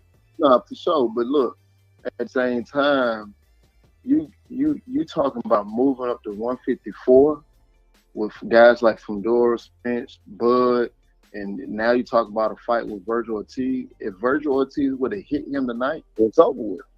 Thank you. Over with. He got 30. You know, I give him Virgil credit for Ortiz 13. arguably lost his last fight. What y'all talking about? But he was cracking. We ain't talking about the performance. And getting cracked. Yeah, I get you. But he was getting cracked and dropped too, though.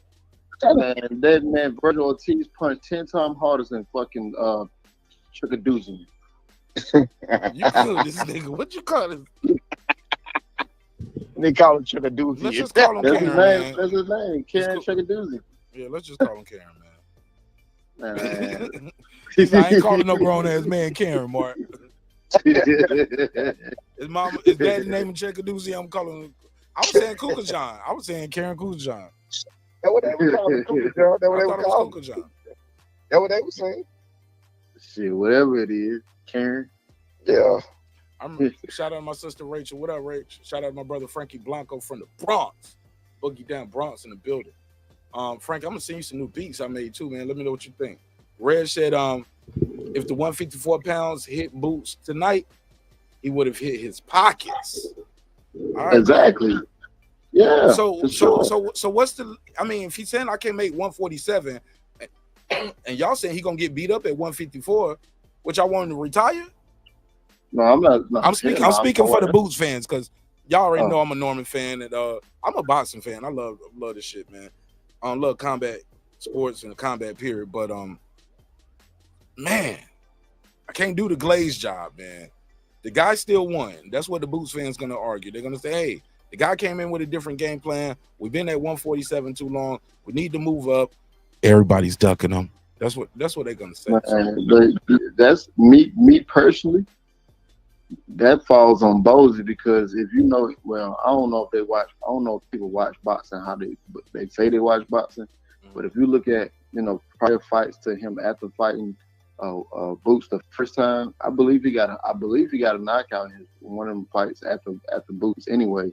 But he never was really a mover like he presented himself in the first fight. So that's why I wasn't surprised that he stepped on tonight. I wasn't surprised because that's how he normally fights. Sidebar: Moses said that they don't even watch fights, which is a mistake. Okay, just so you know, Karen had won 3 fights after the Boots fight. The first one, and 2 of the 3 he got a knockout in. I told you, I ain't bullshit. I told you, I be watching that shit, man. I'm telling you, that man, he don't fight like how he fought in the first fight. So if they expected him to come in and do the same shit, then that shit fall on Bozy. So Tate, can I ask you a question? I mean, well, not necessarily a question. It's not the exact same thing, but when Karen fought like that the first time, right, it was completely outside of how he normally fight. Kind of like how Majimov approached the Terence Crawford fight, right? Right. It may not be the exact same thing, but the fact that he was able to get the victory, even though he had some discrepancies in the fight, do you think he can gain a lot from this fight, learn something from it, and be able to apply it moving forward? Does he gain I believe that he made himself more aware and more assertive tonight. From his defense, from a defensive standpoint, yeah, he should have learned a lot from this fight, especially with his defense. Hey, let me read something for Rachel. I just saw something. Please tell Brian Norman Sr. that I confirmed this, Rachel, on there. That I confirmed to the IBF president last week that any offer to you after Purge bid date was set August 19th, that there would have been no exceptions to step aside. So it was all BS in a way. That was my whole argument the whole time. Me and Rachel was going back and forth, and I was telling her that, Brim, and go back to your very smart person you was talking about. Huh? I wasn't trying to be facetious. Remember you said you was getting some heat from a very smart person? I know who you're talking about, but I don't think I brought that to him. He wasn't hearing that shit. Oh wait, they ain't that smart. I mean, like, is he in the business? No, they are. It's just that at the end of the day, they are in just the wasn't hearing that. Because at the end of the day, they're like, you should have took the fight for the amount of money. I mean, then we can't do that. We can't do that. Tell a nigga what he's supposed to do. Hey, it is what it is, man. The hands are washed, baby. But yeah, I just do see some similarities in it. It's not exactly the same, but I do see some similarities. But the thing is that people are confusing Boots. I didn't see any him. Oh, defensively, he was so horrible. He is, he was slacking on his defense. No, he was being who Boots is. Boots always got hit in fights. He does a lot of turning away as the punch comes. So it takes the effect off. He's always been that way in the ring. I've never seen him defensively be different. To be honest. I've seen better defense from Boots before. But that was against worse opponents too, though. Would you agree? Yeah, but what I'm saying by that is his defense has been very fundamentally sound when he's facing guys that don't move, that stand there, right? And then, of course, from the other standpoint, he's fighting guys that's smaller than him. But when you got a guy like Kean Chukhadzhyan, who's just as tall, just as, I'm not going to say athletic, but who can move and use a little bit of athleticism, who just don't stand there, he has problems. And you saw that tonight. Do you think he should go to 154 or should he needs to stay at 147? He can do what he want to do. But he can do what he want to do. My thing is, if he thought that Karen was going to fight the same way tonight, that shit on Bozy. And it looked like, from my standpoint, looking at the fight, that's what they had in mind, and it looked like that's what they had been working on. They didn't expect Karen to do what he was doing tonight. Step two on. It's looked like they. I'm sorry, I didn't mean to cut you off. Go ahead. Nah, you good, bro. That's all I'm saying. Bro, I didn't mean to. While meaning to. I was thinking the exact, bro. I've said that early in the show. I was like, is it possible for all the people say he was weight drained, this, that, and the third? I say, is it possible that maybe you got those millions after that last fight? You sitting a little comfortable, got your silk sheets. You know how they always say, hard to get up and run them out. But also add into the fact you fought this guy already, and this guy didn't show you no resistance. He ran, and like some would say, he ran all night. So maybe you just got to make sure you got your balance right so you don't get caught spinning in the ropes looking crazy. But work on cutting the ring off. But this guy was quote unquote scared of you last time. This guy didn't want to fight. You know how a father and the trainer would talk to her. Man, you fought this guy already. This guy couldn't do nothing with you. He ain't got nothing for you. That's my Bozy impersonation. He ain't got nothing for you. Boy can't do nothing with you. He don't want nothing. So look, hey, what? you asked me what I think about Bozy. I love Bozy. I love Bozy. What y'all think about his performance? What do y'all think? Y'all think he needs a new trainer? Y'all think he did some bullshit? What y'all think? I don't know. I'm not gonna say he needed a new trainer, but it looked like to me, put it like this. You know how when Brian was listening to you in that one fight and you was like, figure it out? Right. It almost seemed like Bozy went to that point tonight because Boots wasn't listening. He wasn't listening, right? And he said it in his post-fight interview. He said it that, my dad was saying put my punches together and I wasn't really listening. And he said that. So it almost kind of like the roles reversed from what I say, Junior. Saying what I text you in the middle of the fight. Yeah, you did. Yeah. Said Mr. Get him out of there. I said if you was Mr. Figure it out. I said if you was Mr. Figure it out in that fight, he's Mr. Get him out of there tonight. Right. It was like, but also I feel the frustration because of the conversation you and I had at the gym with B. There was times you would tell him to do certain things. You heard, he saw Mark saw it today. You saw with your own eyes today. And when I pulled B to this, and I didn't want to say nothing. You was like, come here, B, Mark, tell him what you just said. I was like, man, I don't want to say that shit to this nigga. He said, man, tell him. And I was like, and the nigga standing over me with shirt off and everything, already endorphins and dumping me. I was like, man, this nigga touched me, man. Like, it's gonna be crazy in, man. He was like, you ain't gonna do shit. Go ahead, man. Just say it. We'll touch you. All of us touch you up. You ain't gonna do nothing. Like, hey, that's a threat. It's a threat on y'all niggas. I'm press charge. But seriously though, all jokes aside. But I told him, I said, your dad is telling you basic things sometimes in there. Raise your hand up some more, son. Put your hand up. And I said that's one of the easiest things to do, but it's also the easiest way to get. But it's also the easiest way to get hurt. And he was like, yeah, man, my energy was just low today, man. But I'm still chesting it out, feeling how it go. And I get it, but you gotta listen, man. Like you gotta listen now, because if you don't listen now, it's gonna happen like what happened with Boots tonight. You saying you get it. You saying you get it is giving him a fucking cop out. You I didn't give B no pass, and I ain't giving him no pass. No, I'm saying I get it. Like it happens. It happens. We seen it even with guys like Oscar De La Hoya when he had that fight with Floyd. They was like, yo, you got to keep doing the jab. Oscar, you did good when you was jabbing. Why you stopped jabbing? He was like, yeah, I don't know. They was telling me to jab, and I guess it wasn't the night of the jab. Something is happening while you're not doing it. Right. I don't know. We'll never know. Like, but I'm not giving him no pass. I ain't give B no pass. Ain't no passes. I have no passes for nobody. Yeah. You know what I'm saying? I never got a pass in life. I ain't get nobody no passes. Shit. So bottom line, even though he did well, I was telling him great things to do that were working, and this Negro was not listening. You would tell him to jab. He would just stand there. B, you got to work. But he had already hurt. But that was too in one of those rounds where he already had the guy so hurt. And we joked about it later. I was like, man, well, if he keep doing what you tell him to do, he ain't gonna have no more sparring partners. We don't, like these niggas ain't making it 3 rounds. And we don't know. With me though. Respectfully. He said something that struck a chord with me when he said they were prepared for how Karen fought last fight.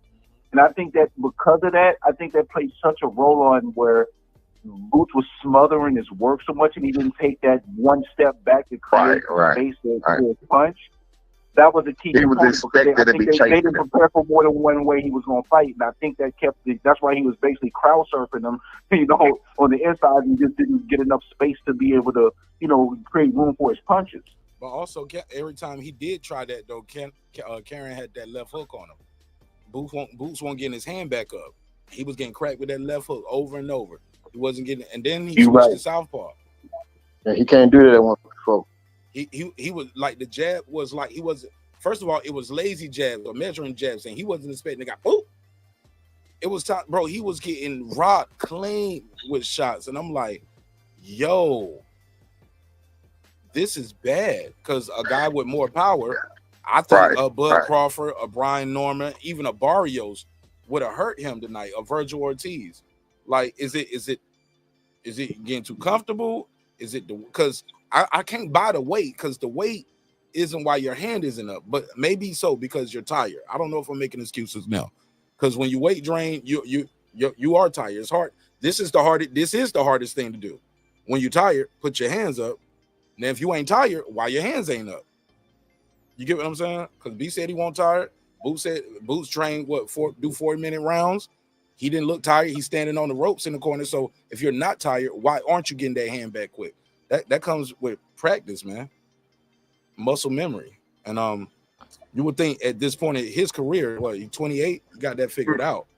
The way they talk like he's superb. They talk like he's supreme. They talk like he's superior.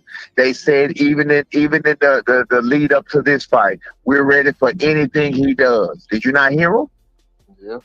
I talked to you about that today, Mark, or last night, and I told you we work on everything for that reason, because we don't want to get caught in the ring. We just talked about that today, right? Yeah. We just talked about that. You feel what I'm saying? That's not something you want to get caught lacking on. That's the adjustments that you have to be ready to make. Even in everything I saw today, with Arthur, B didn't get hit like that at all. No, B didn't get hit like that at all. By nobody. Like the defense getting tighter, jab is like he. Yes. I didn't see. Out of 8 rounds, I think I saw him lunge once, maybe twice. We talked about that. Right. He was like, yeah. He was like, but yeah, I knew I had him hurt right then. I was just want to try something. I was like, yeah, I get it. But it wasn't habitual. But for the most part, that lunging was gone. The defense was good, bro. Defense was tight. Bro, everything was ready, bro. The first round, He made him stop and turn around and check his nose with a jab.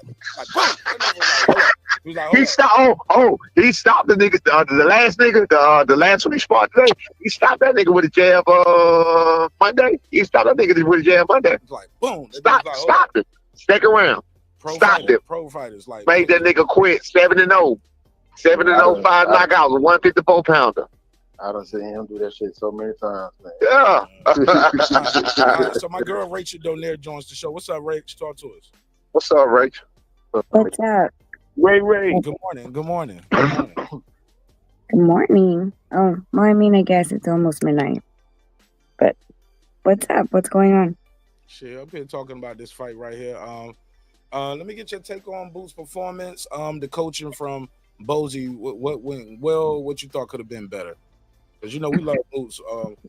But Brian Norman don't. Brian Norman Senior over here be hating on Boots. No. That's a lie. That's a fucking lie. No, I do not. Senior, it's a joke. It's a joke. Okay. It's a joke. It's a joke. I got you. The defensive guard went real he fast. Went quick, real quick. He went to his jab. Good jab. Good defense. He got off the line. What's up, Rach? Boots got hit a lot. They asked him a lot. He said might been at 147 too long, but prior to that, he was like had no problem making a weight. What do you think of that? Even the commentators at the end of the interview, they was like, "Hey, man, Boots was all over the place." He said the guy wasn't that good, so he didn't feel like training. But but the guy was better than he thought. But the guy ain't that good. But he want to fight better people. I want to go up and weight, but I want to collect all the belts here. But I want to go up and weight, collect all the belts there. It's a lot to unpack. You got the floor. I mean, I just think that it was kind of weird. Like even just seeing him in the corner, it was like he wasn't focused. Like it seemed like he was looking everywhere, but like focusing in on the corner. He did get hit a lot. Of course, if Karen had a stronger, more powerful hook, I think that was a bit telling because the last fight he was getting hit with hooks as well. But listen, Karen's awkward. He's not as easy as people think he is. It's just the fact that, of course, because he fought him before, it might have just felt like, well, I've been in there before with him and all he does is run. But he came to fight this time and you have to be able to adjust to that. I don't know what their training camp looked like. I don't know what they were working on. I do feel like, at one point, Boots abandoned his jab for some weird reason. I thought maybe his hand got hurt, but he didn't say anything. Don't give him no excuses, Rachel, please. I'm not giving. No, well, that's what I'm saying. Well, that's what I'm saying though, because like when I was watching it, he started off with a jab, and then he abandoned it like pretty much completely. And I'm like, well, why would you do that? Maybe because he got hit with something. When you usually, if you throw a jab out and you encounter with something or something happens to make you put it away, that's why you're gonna put it away. That's true. He was, and the thing is that Karen, there was a number of times where Karen was just slipping it, right? He was just slipping it left and right, and he was working angles off of that, the timing of his jab. So maybe it just didn't make him feel comfortable anymore. But I just feel like when he decided that he wanted to, try to get into some firefights, he wasn't used to someone punching with him. So, I mean, I don't know. Like, I didn't really like what the commentators were saying the whole time. It just seemed kind of all over the place as well. What they were saying, and what do you mean by he's not used to somebody's punch? You don't think he seemed used to it, like, because I mean, they got a gym. It's their gym. Like it's the no punching with him. Like, I don't know. Maybe Senior can explain it more. It's like if you're just waiting to counter. Because he's already said it. Oh, okay. Yeah, he was sneaking in shots right in the middle of the combinations, But like you said, like it just seemed like. I mean, I felt like the commentators were all over the place because they couldn't place it. Like they were like, "What's going on?" Like the corner's kind of messy. Boots looks like he's all over the place. They started talking about like that they think he had to blow his nose a bunch of times and maybe he's coming off of the flu. Like it was like they were reaching for different things. So, and then when on his the after interview, it was kind of the same way, like you're saying, like he's like, I'm going to stay at 47, I'm going to go to 54. Well, which one is it? Like, if you had problems like getting the weight this time, then just say you're moving up to 54. But it seemed like he was still dancing around, trying to unify at 47. But based on what we saw, will he be better at 154? Because people are saying, hey, look, he's food for Crawford and the top guys, the Fundoras, the Crawfords, like even the way he was getting hit tonight, they was like, man, he can't beat Spence. Spence hitting him like that, it's gonna be bad. Hitting him clean like that all night. Listen, 54 is not a division that you play. Like it's a deeply stacked division. Any of the top 10s are pretty good contenders. And based on the last couple outings, I just think that he really needs to work on his defense. His offense is not something that was ever questioned, but definitely I think that, his defensive work needs to be changed. And I've been noticing that, like, even the first time he fought Karen, like, it just seemed like he was always off balance. Yeah. But his balance was better tonight. Did you peep that? You think so? He still was all over the place. I thought his balance was better, but Karen had a different game plan. He was stepping to him and using those angles. His balance wasn't better. Karen just wasn't moving as much. That's all. His balance wasn't better. That's a way to look at it. Rachel, if you was in the corner, you're a trainer as well. If you were in the corner, first of all, what did you think of Bozy telling him all night? Just get him out of here. Man, get him out of here. It's round 2, man. Get him out. Round 3. Hey, man, it's 6. Man, what we at? Round 8? It wasn't round 7. Get him out of here. Round 12, man. What you gonna do, man? You gonna get him? I was like, yo, tell him how to get him out of there then. Because he was there was a couple times that he kept saying that, and it took a while. It took probably another good 20 seconds of like quietness in the corner, and I heard him say a couple things, but then the telecasters were, the commentators were talking over him. So I couldn't really hear what he was saying. But I mean, literally, I just think that, like he had to change up the timing in his jab, and frame him more. I think that he was allowing Karen to really get into the mix, to cut his distance easily. And he was smothering a lot of Boots' punches. So that distance, being able to recreate the distance, and figuring out where he's going to be before he does it. So because that's where I'm saying we're the off balance, where he was trying to punch him and Karen's totally on the opposite side, which causes him to twist up his legs. What if you were in the corner, what advice would you have gave Boots to other than, get it done, get him out of here? Exactly what I said. I think that he should have created the distance better, handled the distance better. If he needed to frame him or post him to make sure that he was there, double up the jab a bit more, and utilize his. Well, I mean, this is what I was saying. Like his footwork, I don't believe has been really stable in the last couple fights. So for you to be able to do that, like if I'm going to tell you, like you need to be able to dance with him. If he's going to move that way, you need to shift along with him or stop him from shifting. But if we didn't work that in camp, I can't ask you to do that in the ring. And this will be my last question. Two more.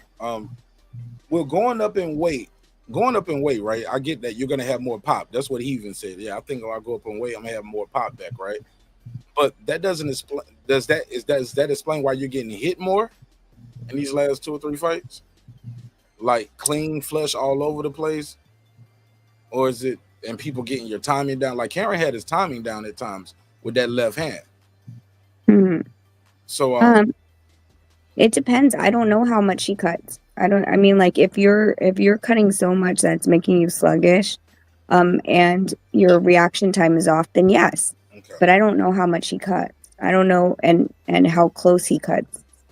Okay, fair enough. What did you think of Harvey Doc reffing tonight? You think he was fair on both sides? You think he was a little too strict? He got in the way too much? What did you think of Harvey Dock? Did he break him up too quick? Not let him work enough? Was it too much holding? Too many low blows, like behind the head kidney shots? Like, It was, I mean, I think it was a rough call for Harvey Dock because of the fact that there was a lot of low calls, but the thing is that it wasn't on his side. If you notice, like when it happened, a lot of the times he was on the other side. So he couldn't see it. So if he can't see it, he can't call it, right? We're seeing it because we're on camera angle, but he's not. As far as the holding, I think that there was a lot of holding, and eventually Karen got the deduction for it. But I mean, it was a hard fight because if you again look at the camera angles of where we're seeing and where Harvey Dock is, he doesn't necessarily get to be able to see what we're seeing as far as the holding, so he could only call what he's seeing. Yeah. All right. Well, that's it, Rach. I ain't gonna hold you. Anybody had a question? Senior. Oh, Rach, can you explain what you was talking about with that IBF thing too? Oh, yeah. So I saw Daryl Peoples, who's the IBF president over at the WBO convention, and I asked him about the ruling with Boots as far as what he could have done as far as unification. And I said, let me pre-curse this. As far as I understand, if the purse bid is set, there is no unification talk anymore.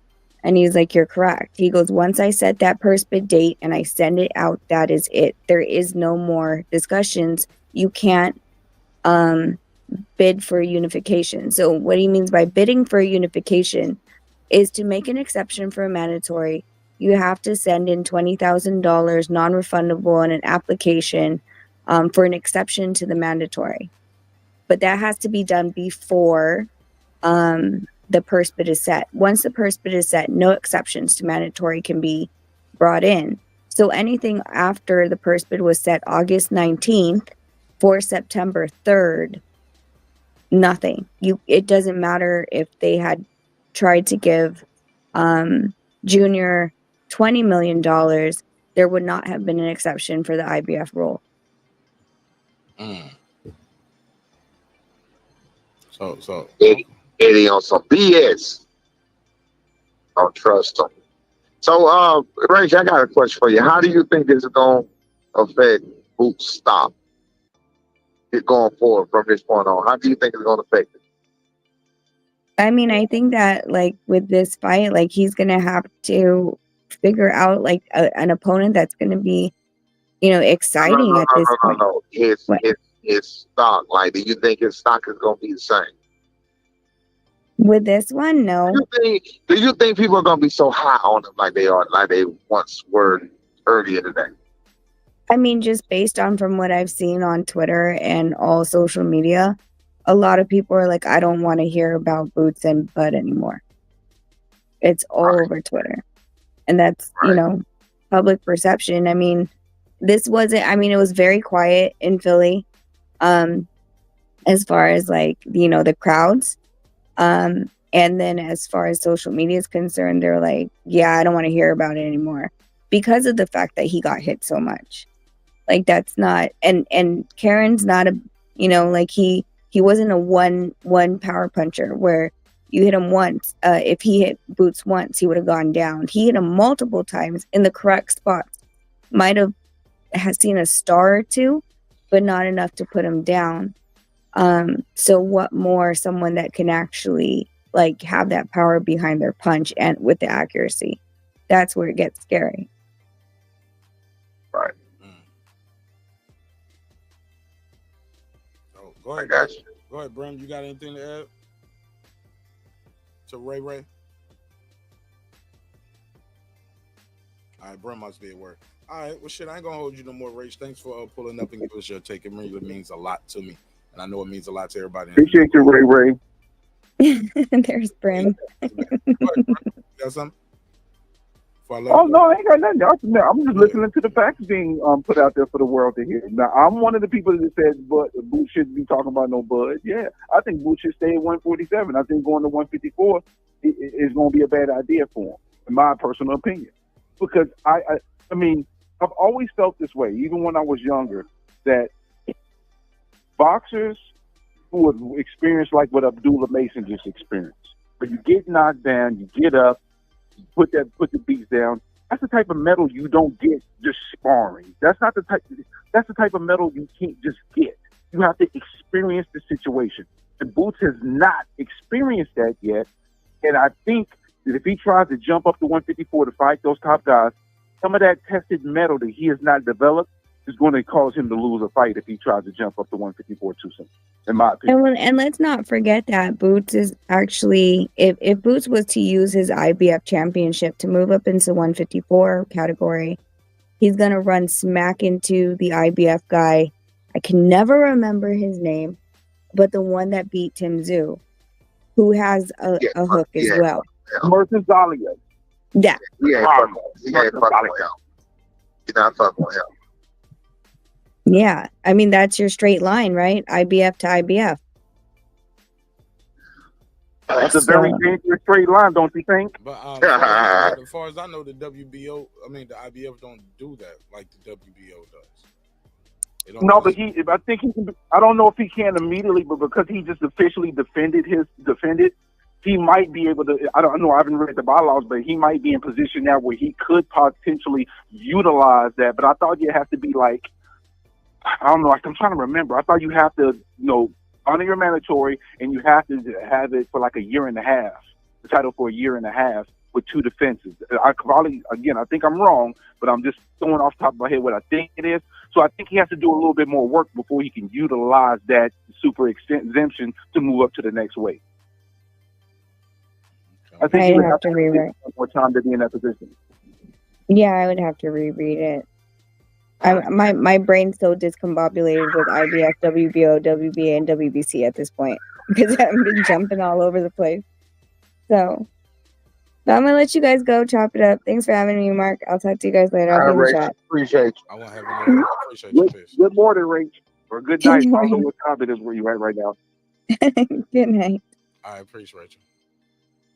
I appreciate it. All right, Sam. We out? What you? No. I'm saying, what you think of what she had to say? You agree? Disagree? Yeah, I agree. I mean, everything was solid. Hold on a second. Yeah, I agree. Everything was solid. Excuses. I heard a bunch of excuses. I don't like that. You know what I mean? Again, I don't even make them for my son. Like, I don't believe in the excuses. You know what I'm saying? I don't go for the excuses. Just like what I was just telling you when you was making this for my son just today, talking about you get it. I don't go for the excuses. Like, when it's time, it's time. When it's, of course, everybody have bad days. Everybody have bad nights. Everybody. You didn't even hear Bud. Not Bud. You didn't even hear Boo saying that. You didn't hear Boo saying he was having a bad night. You didn't hear Boo saying he was having a bad day. You know what I mean? I don't like when people giving them all these excuses. You hear keeping a bunch of spins, excuses, weight, this, that. You don't hear Boo's talking about his weight was a problem. You don't hear Boo's talking about nothing was a problem. He didn't give no excuse at all. He didn't even hear that no excuse. Well, talking about the weight was kind of a semi-excuse. Then he said, excuse me. Then he also said the opponent too. He was like, "Give me a bet." He said these bottom tier guys. And then he was no disrespect. That's not that. Well, okay, so something is a lie. So that means at one point or another, that means at one time or another he lied. Meaning either before the fight or after the fight he lied because you told the world that you was ready for whatever he had that he come to offer. You ready for any style he bring it. You can go look for yourself. He told him, I'm ready for anything. He won't cut. If I got to cut the ring, I'm ready for that. He said he was ready for anything. He always talking about listen, you talking about a man who always talk about all the tools he got in his tool bag that he hasn't had to bring out yet. When it was time for him to bring out them damn tools out that toolbox, he didn't have nothing to bring out. That's what I saw. He was already giving you his all against the lower tier fighters. He was already giving you his best. And I'm not hating, I'm just being a realist. That's it. Again, he's not extraordinary. He's normal. He's a good normal fighter. That's it. He does not have, and you can't tell me because you just said otherwise. He does not have, there is absolutely nothing special about it. You can't tell me he got special speed. All you told me, you said he switched special, I guess. Right? Is that what you said? Man, don't try. I can't remember exactly what I said. I just know most guys. Okay, well, so, but the truth don't change. No, okay, no. Let me, relax. I got you. I'm really trying to say is, I named a lot of things. I didn't say one thing. I say he has strong power in both hands, and he can go fights and rounds with one hand from the other stance. That's most fighters aren't doing that. You either southpaw or you're a lefty, man. Like if you switch, it's because your other hand broke or something in the fight. But for the most part, he can switch at any time and stopping guys with either side. I thought he had some good footwork. Yeah, man. I thought he had good hand speed. Like I said, I've seen some slippage. How about this?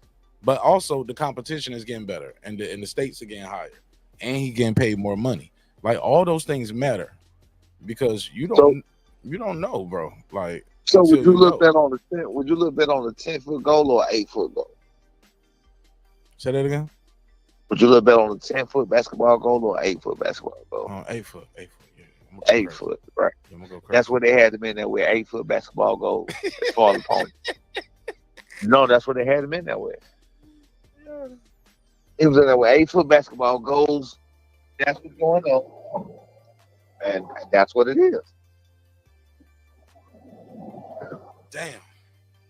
That's what it is, bro. Cold, I've been telling y'all this for the longest, and even with his speech and what you hear him saying, ain't nothing special about none of that, man. He don't even know what to do, bro. Cameron Duncan. How about this? Cameron the jury's still out.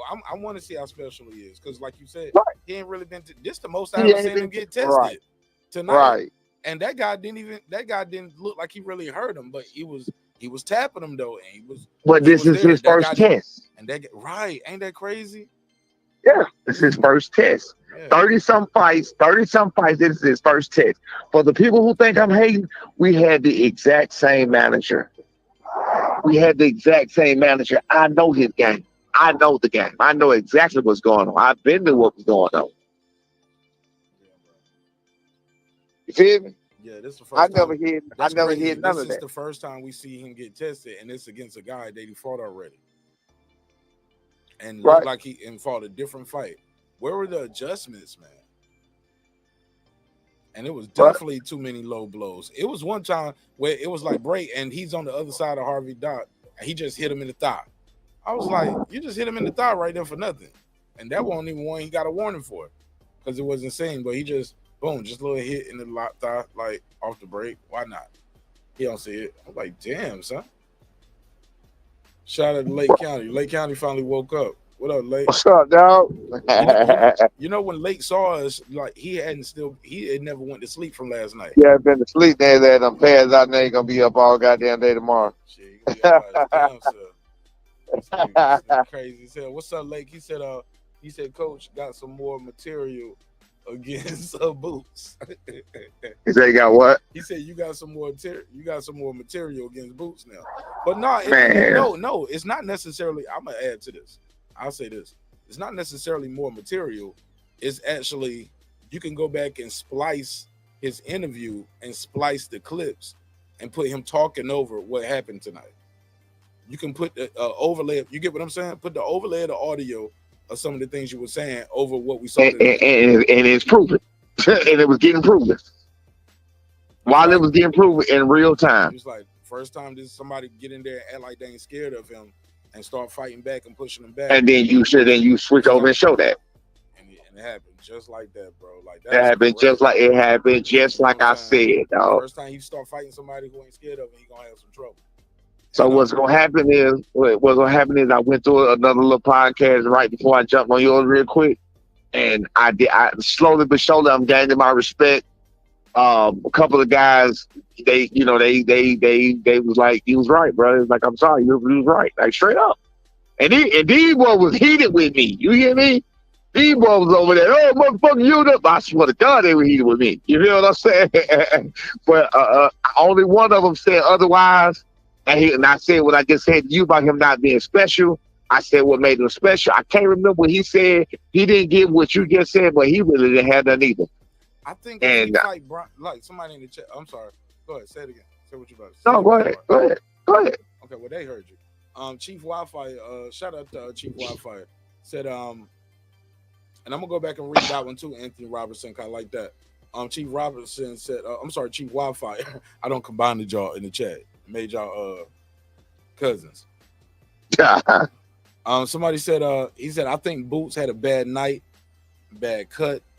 It's time to move up. He said, but I've been had Brian Norman beating Boots, or at least putting up his toughest fight. And what I add to that, this was Boots' toughest fight tonight. And if that guy, and if he was in there with like that against this guy, if he was if he was in there with Brian Norman fighting like that tonight, he got knocked out. Slept, bro. He would have got slept, bro. He would have got slept. Bro. Y'all saw him with Chukhadzhyan. Don't say nothing about Chukhadzhyan. How you ain't nobody? You saw the pressure. You saw the punches. You saw the desperation. You saw the dirty tactics. You saw everything. You saw how both guys fought against a guy pressing them, and one guy got busted. Got busted up. Right. Like, one guy got busted up and stopped and slept. This dude right here is standing in front. Because here's the thing. The argument people were saying for Boots before was that he ran. Yeah, that's why we couldn't knock him out. You can't knock out a guy running. This guy not only stood in front of you, he stepped to you and kept stepping to you. And you was walking backwards. And you was walking backwards. You get what I'm saying? Yeah. So I mean, and he was there to They don't want to hear that. They don't want that. You did hit him. How about that? He was there. Yeah, you hit him. You hit him with your best. You hit him with your best punches a whole bunch of times. So, who was that saying bad night? Did you say bad night? Or was that Rachel that said bad night? I'm reading the chat. It was Chief Wildfire. All right. So bad night. Let's talk about a bad night, because he didn't even say he had a bad night. So you're giving excuses. You're giving him excuses for him that he never even said. That's first of all. He didn't say he felt off. He didn't say, well, I felt a little sluggish. He never said any of that. He talked about how good he felt, how he was ready. Again, I watched his interviews. I don't know if you did or not. It just kills me when people go out their way to give other people, excuses. That's wild and crazy. Why would you give somebody else an excuse? You know what I mean? That's like some Donald Trump shit. You know, they give a man excuses and give him his reasons and shit. Like, stop it. That man didn't say it, then that's not what it is. That man didn't say he was hurt. That was Rachel who said his left hand he never said his left hand was hurt. She did say that. He might have hurt Yeah, but I came back and I said something to her about it. I said something. But sometimes people don't tell you everything that's going on. I don't want everybody to know I got a hand injury. Okay. Get surgery in between. He didn't even, but this is the perfect time for him to bring it up. Yeah, he didn't say nothing. With a performance like that, like he didn't say nothing. He could have said he didn't say one word, bro. It's BS, man. It's BS. Stop it. People are giving him narratives to say, like, bro, say this, say that, say this. You giving the man narratives to say. Stop it. Low key, we've seen that happen before in boxing too. A guy say no excuses, this, that, and the third. The fans will start. And then start making excuses. And then start making excuses. And say, yeah, I was weight drained. All kind of shit, man. All kind of shit, but it's wild. You know, we didn't even have drug testing for the fight. Like, hold up, man, it's crazy. All kind of stuff, man. But bottom line is, listen, what I told y'all, what it was, came true. That's what it is. We are looking forward to this fight. I text Bozy, talked to Bozy, and I'm telling y'all this inside information. Bozy was so pressed for him to get him out of there. I'm not bullshitting y'all because of me. I text Bozy. I showed you, Mark, today. I showed Lake County today. Did you see a text where I text Bozy and said your son hit like a girl? Yeah, I didn't see the date, I don't think, though. What date? Negro, stop playing with me. No, I promise I don't remember the date. Like, was that? It was 7:36 2 days ago. Oh, okay. Sure. Get out of here. Stop playing with me, man. Look, when I saw y'all, I was on 2 hours of sleep, man. Bruh, it was 2 days ago. Okay. It was 2 days ago. 7:36 2 days ago. We had a decent text thread with no heat, with no beef. We talked about the fight, talked about making the fight, talked about where to be. I saw all of that. Yeah, talked about neutral ground. I saw the date on that first message. That was August 14th. But I don't remember the date of the Bozy thing. Like, oh, you talking about August 14th? That was when I went back to show you about right. See, I was on point, because there was no date. Because there was no date instead of time, and you had to go back to where the date where it started. You feel me? But I remember you showing me the message though. Yeah, you did say that. Yeah. I told Bozy that your son hit like a girl. I told Bozy your son hit like a girl. Bozy was hell bent on showing that his son don't hit like a girl. I'm telling you. You feel me? Yeah, because if he would have stopped, then you would have been the first nigga he texted, or his first man. You feel me? Right. Right. And you're gonna be next, just like this. Nobody want me to have any legs to stand on. Well, I'm sorry, buddy. You can't change the facts. You might have got in their head a little bit.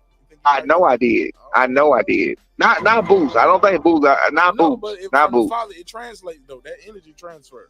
Yeah, true story. So now I'm not in his head. Wait a minute. No, let's clear this up.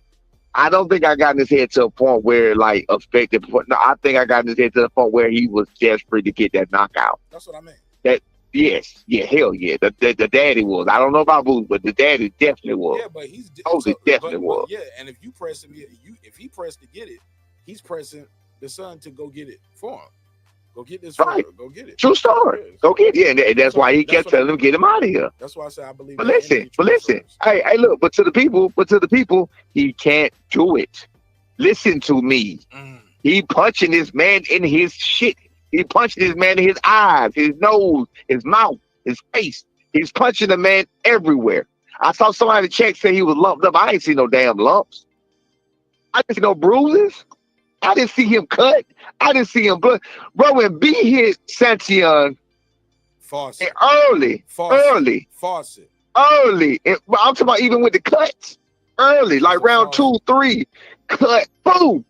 But my son is man, he ripping. But again, I got your witness right here on the panel as the host. Man, I got Lake County. They don't believe me. I got Lake County in the chat. Hey, look, they're gonna say he in on it because he made donations to the show. I tell you what. Hey, so anybody that don't believe it, people, this the weird shit. They're gonna say Lake County was bought off, but he's the one making the donation. How you buy anybody? Watch it. It don't even matter. Anybody that look. I'm gonna tell you this though. Anybody that wants to see a good performance, that want to see what I'm trying to tell y'all, that want to see my secret weapon, let me know. You can pull up at any time. We do open sparring. I don't mind people coming to watch us. And you will be amazed and you will be a fan. You will be amazed and you will be a fan. I ain't worried about people. I ain't worried about people. Let me see this screenshot right here. Let me see this shit. I can't see nothing. I'm on the phone. I can't see nothing. I'm gonna put it on the screen. I'm gonna take a picture of it though. But this is both sides. I'm trying to get both sides of his face after the fight. Because that's what I'm trying to say, bro. Like, neither one of these dudes was marked up, but they both was getting hit clean all night. So what that no power. Come on, bro. I ain't gonna say no power, but it's not. They don't have decent power. They have decent power. They ain't got no. I say respectable because ain't nobody just walking through nobody. You know what my son? What did my son tell you today when I asked him? What did he say? What did my son is the only one that been in the ring with him? What did he say? About what part, man? Be specific. I said, do Boots hit hard? What did he say? He said 2 words, 3 words. What did he say? Nigga, I didn't count them. I'm sorry. The nigga said not at all. Okay. Yeah, like I told everybody, I told everybody openly. Listen, watch it. And this is the negative part. I told everybody openly that the first time they sparred with my son was 20. I thought it was 19. It was 20 because it was 2021. When my son was 20 years old and Boots was 24 years old, which is older than my son is right now. When they sparred the first time, when my son was 20 years old and my son standing in his face, he gave Boots the playground he needed, and Boots played on the playground the first day. That's it. Hit my son a lot. My son hate when I tell the story. Hit my son a lot. Why you still doing? Listen, no, because I got a point. Okay. Hey, hit my son a lot. I started to look at the silver lining out of that. I said, wait a minute. He didn't hurt you. He didn't buckle you. He didn't cut you. My son light skinned. My son bruised easy. My son wilt up. My son ain't got that kind of skin. I heard somebody earlier giving him this was in the other thing, whatever. About some people don't bruise like that. My son does. My son does bruise. He does get welted up. He does get red marks and whelps and shit. Like he light skinned. My son didn't get none of that. He didn't get hurt. He didn't get buckled. His mouth didn't bleed. His lip didn't get cut. Like nothing. Next day or next sparring session, because we came back Friday, beat up a couple of the other guys. That Monday, first 3 minutes, son putting fist through face on him. Son, stop putting fist through face. It was nothing but mutual respect from that point on till all the way till October last year, 2023. Son put fist through face. The last round of that last sparring session, we ain't been back since. True story. I have no reason to lie to any of you. But why?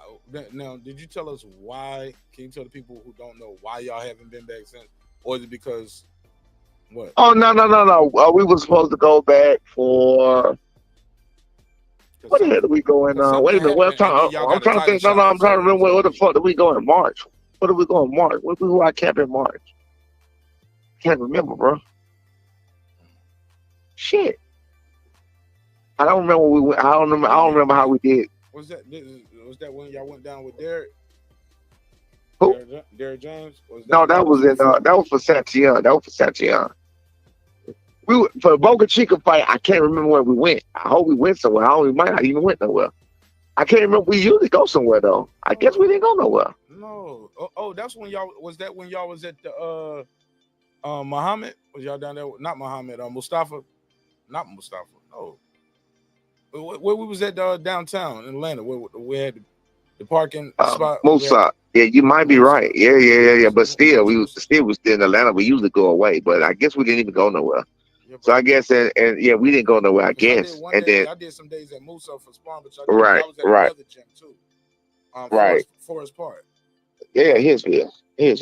All right. So bottom line though, and you welcome to come Monday too. We spar again Monday, and you can see the same thing I'm trying to tell you, and you'll get the gist of what I'm trying to tell you. That nobody allows my son to punch on the inside.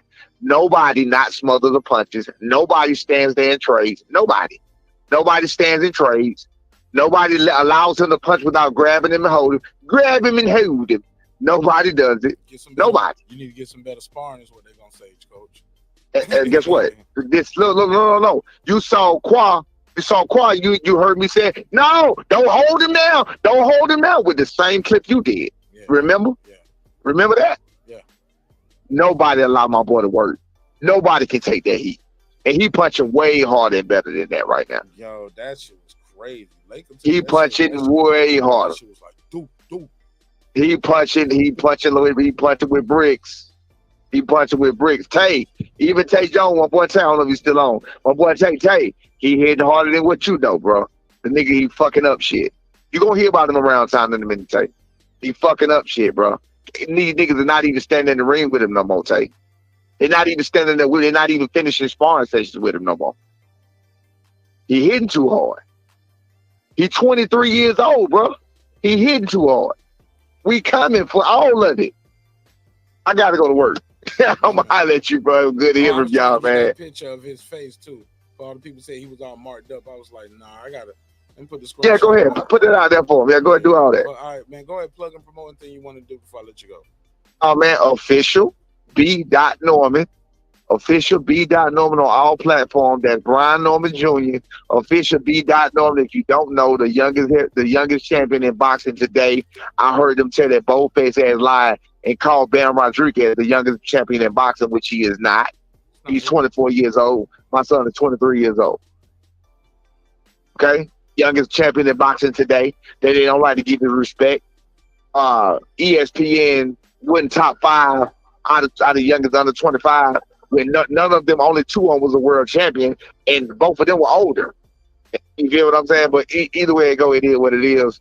We gonna take our respect. Just like I told you last night, we taking our respect.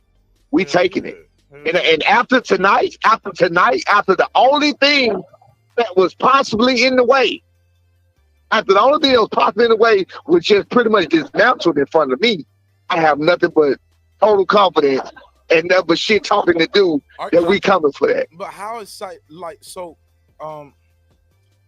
After you guys' next fight, right?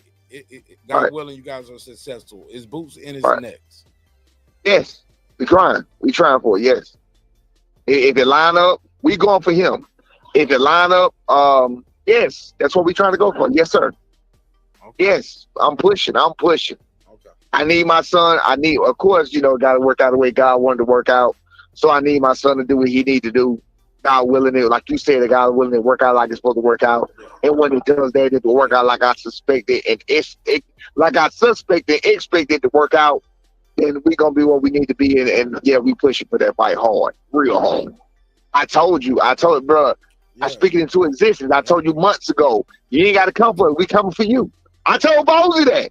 I showed you the text on that. I told Bosley, but I told Bosley that. You ain't got to come for it. We coming for you. You ain't got to worry about it. You ain't got to look nowhere, my nigga. That's my bar. I was like, I heard you was looking for me.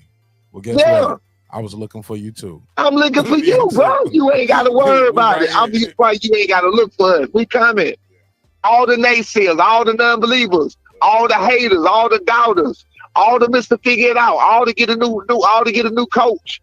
You about to find out. They gonna have to come see me. They gonna have to come see me, bro. Brian Norman Jr. is gonna be a force to be reckoned with. He is a force to be reckoned with. Man, how motivated are y'all for Monday, man? I can't wait for Monday, man, to see the work. What's up? You got. After seeing this, how motivated are you guys? Like, man, nah. We deal with this work all the time. We're gonna show people it's a different. Like, we are not just. I ain't talking about that. I'm just saying the mind state of the training. Like, bro, this the guy that y'all said was about to beat me. I'm excited. I'm so excited, man. I'm so excited because I'm so excited, man. I hate that we gotta wait and then let it marinate and fizzle to March. I hate that. I can't stand it. That's a long short time, because I do know it's a short time. Like, these months are flying by like it ain't nothing. 2024 is over with. You know what I'm saying? So it is a long short time for the marinate that long. But it's that's boxing. Like, y'all got time. Y'all get your fight. Yeah, we cool. Because I mean, once y'all fight, right, and then after that, like, but who knows? Like, the way the sport moves, you might hear Teofimo coming up, and they got the bad. The Teofimo, listen, man. Listen, Haney want to fight y'all at 40. People not paying attention to what I've been saying. It's different. The sport moves, man, so fast. People are not paying attention to what I've been saying. Teofimo does not want to fight. I don't think it will be smart for Devin Haney to take the fight. Teofimo does not want to fight. I told people that. I told people all in the comments there. I told people all in the chats there. They was like, blah, blah, blah, blah, blah. I said, well, where is Teo? Why haven't we heard from him? And as you see, Teo will fight again, and he ain't talking about us. He ain't talking about that WBO 147 championship no more. I bet you that. That's out the window, but he ain't gonna say nothing about that. Hey, look, that's what Jerry even said. He said, look, I'm gonna be honest. He was very much talking about being a 3-division champion, and but not no more. He said, not no more. That energy has shifted, and now he's talking about fights that, like fighting like Bud Crawford or Ryan Garcia. Yes, sir. Yeah, he don't want that smoke. He know what it is. He know what it is. People can twist and mangle. Because if it's about legacy, okay. Because they said we in 3-division. 3-division. Three division. And it's more realistic. Right. It's an in-house fight. It can happen tomorrow. We want the fight. You want it, right? We want the fight. You want the fight. We with the same network. We ain't got to give no percentages. We good, my nigga. And the crazy part is people can't say, "Oh, Brian Norman, you trying to pick on T.O. coming down and picking up weight?" Nah, bro. Right. You know, he's trying to fight a guy. You're talking about Terence Crawford. Yeah, right, he's trying to fight Terence Crawford. So we ain't gonna call this a duck. It's a leapfrog. He's trying to leapfrog. Absolutely. You're a fraud. You're a fraud. And you know that's the new form of ducking, right? You can't say I'm ducking him if I'm calling out him, bro. You know you're never gonna fight him. Fight the man in front. Fight the man in front of you. Then you can get fight the man that's possible for you to fight. Exactly, I agree. And that's the real man right now. But go ahead. Hey man, look, I'm excited, bro. And I'm at work. I'm back at work now. Right, I'm excited, man. We coming for that, man. Okay, dog, I appreciate you, bro. I'm sorry, bro. Okay. Keep you on the phone. So you come. Now we cool. You coming Monday? I wouldn't miss it for the world. Hit me up. I'm telling you when it is. 11 o'clock. Same Hitsville. spot, same spot. Oh, okay. Even closer. Hitsville. Oh, it's Hitsville. closer. Yeah, I 11 know where o'clock. Hitsville is. Yeah. Yo, I love All right. Hitsville too, man. It's always some good vibes there. 11 o'clock. Good All weather right. at Hitsville. All right, I'll see you then. Okay, dog. Yeah. All right, Brim, appreciate your patience, man. Brim said, man, I'm at work. But I got the picture on the screen for the people who wanted to see what his face looked like. They said he was all busted up. He was not busted up like that. But I'm gonna show you Giovanni Santillan. I'm gonna show you how he looked. Now he was busted up. And this ain't me, bro. I just gotta keep it a buck. Like if we comparing apples to apples.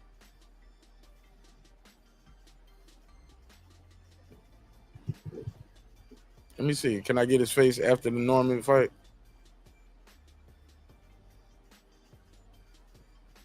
Let me see if Giovanni did face Brian Norman Jr.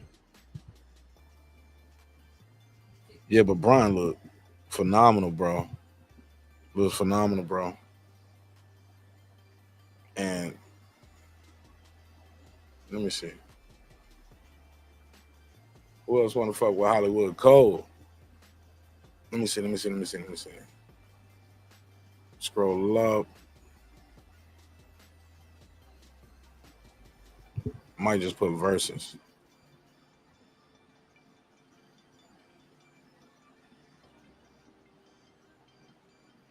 Damn, where is it at?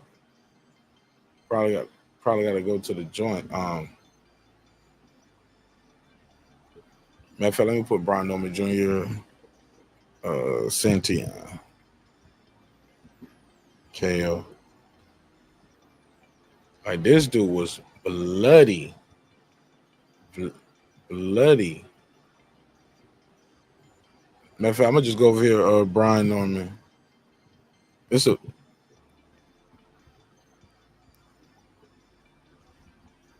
Santillan.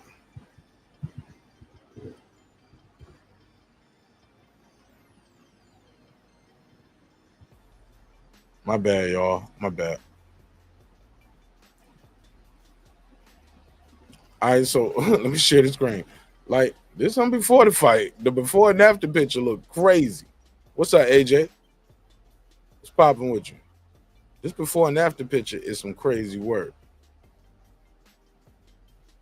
All right, so this homie before now looks like a regular, strong, healthy man. Looks like a warrior, ready for battle.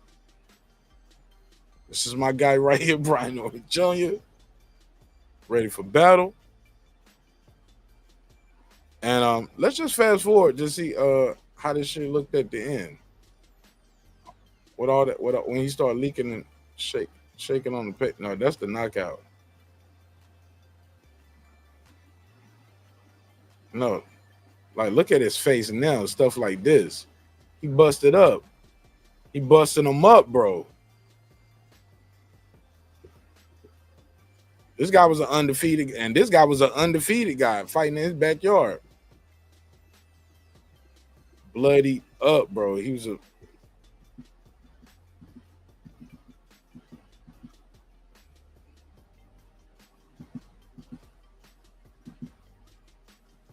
bloody mess. Bloody mess, bro. Bloody mess. He a bloody mess, bro. I wish I could go back to the round when he first busted him up and started splitting them. Oh, this might be it right here. This was bad, bro.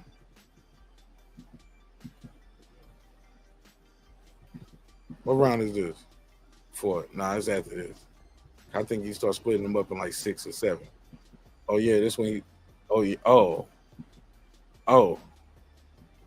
Nigga did the Diddy dance on that nigga. Oh yeah, he split right here. Yeah, he leaking.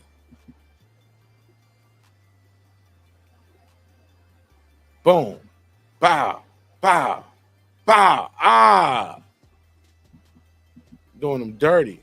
And Russia is he checking that nose. Look at his face. He leaking, bro. Leaking. That's precision. That's accuracy. Look at his face. There you go. That's different, man. That's different. That's different. That's different. That's FTF, man. Fist through face. That's different. And he a warrior. Oh my God, that's different.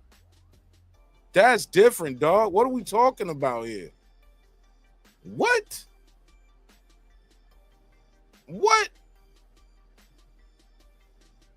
He said, I'm not surprised he signed with Eddie now. Yo, Eddie be signing, bro. It was starting to look like the Eddie Hearn curse right there at the end. It's starting to look like the Eddie Hearn curse. It was starting to look like the Eddie Hearn curse at one point. Dude is a bloody mess, bro. It's just different, bro. Shit hit different, man. I'm riding with my game, nigga. I don't know what y'all talking about, nigga. I see you at the top if you make it. It's your man Martin Nash breaking beats, man. Shout out to the Normie game, man.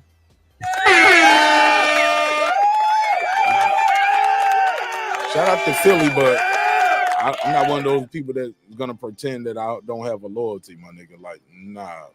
Or bias or loyalty. Nah, I'm riding with the home team, nigga. Never heard of it. Normie gang, nigga. That shit was crazy, bro. That shit's crazy, man. That right there, that guy won the beat Brian Norman, bro. Bias or not. Say what you want to say. That guy tonight, and y'all know it. Y'all know it. You can tell what the punch is. Because you can't say he ran. Guy stood right in front of him, pushing you back. You got to change. You landed everything you wanted to land. Everything you wanted to land, you landed there all night long. Body shots, head shots, uppercuts. And homie walked out looking like that. You know what I'm saying? He got a mouse under his eye. He didn't look like this. Or this. I'm just saying, man. FTF, fist through face, man. Hey, man, I love y'all. I hope you love yourself. If not, guess what? Oh, let me do this. Shout out to Lake County. Let me give him $2. I read that one. He said Coach definitely had that hit like a chick in his text. Absolutely. I read that earlier.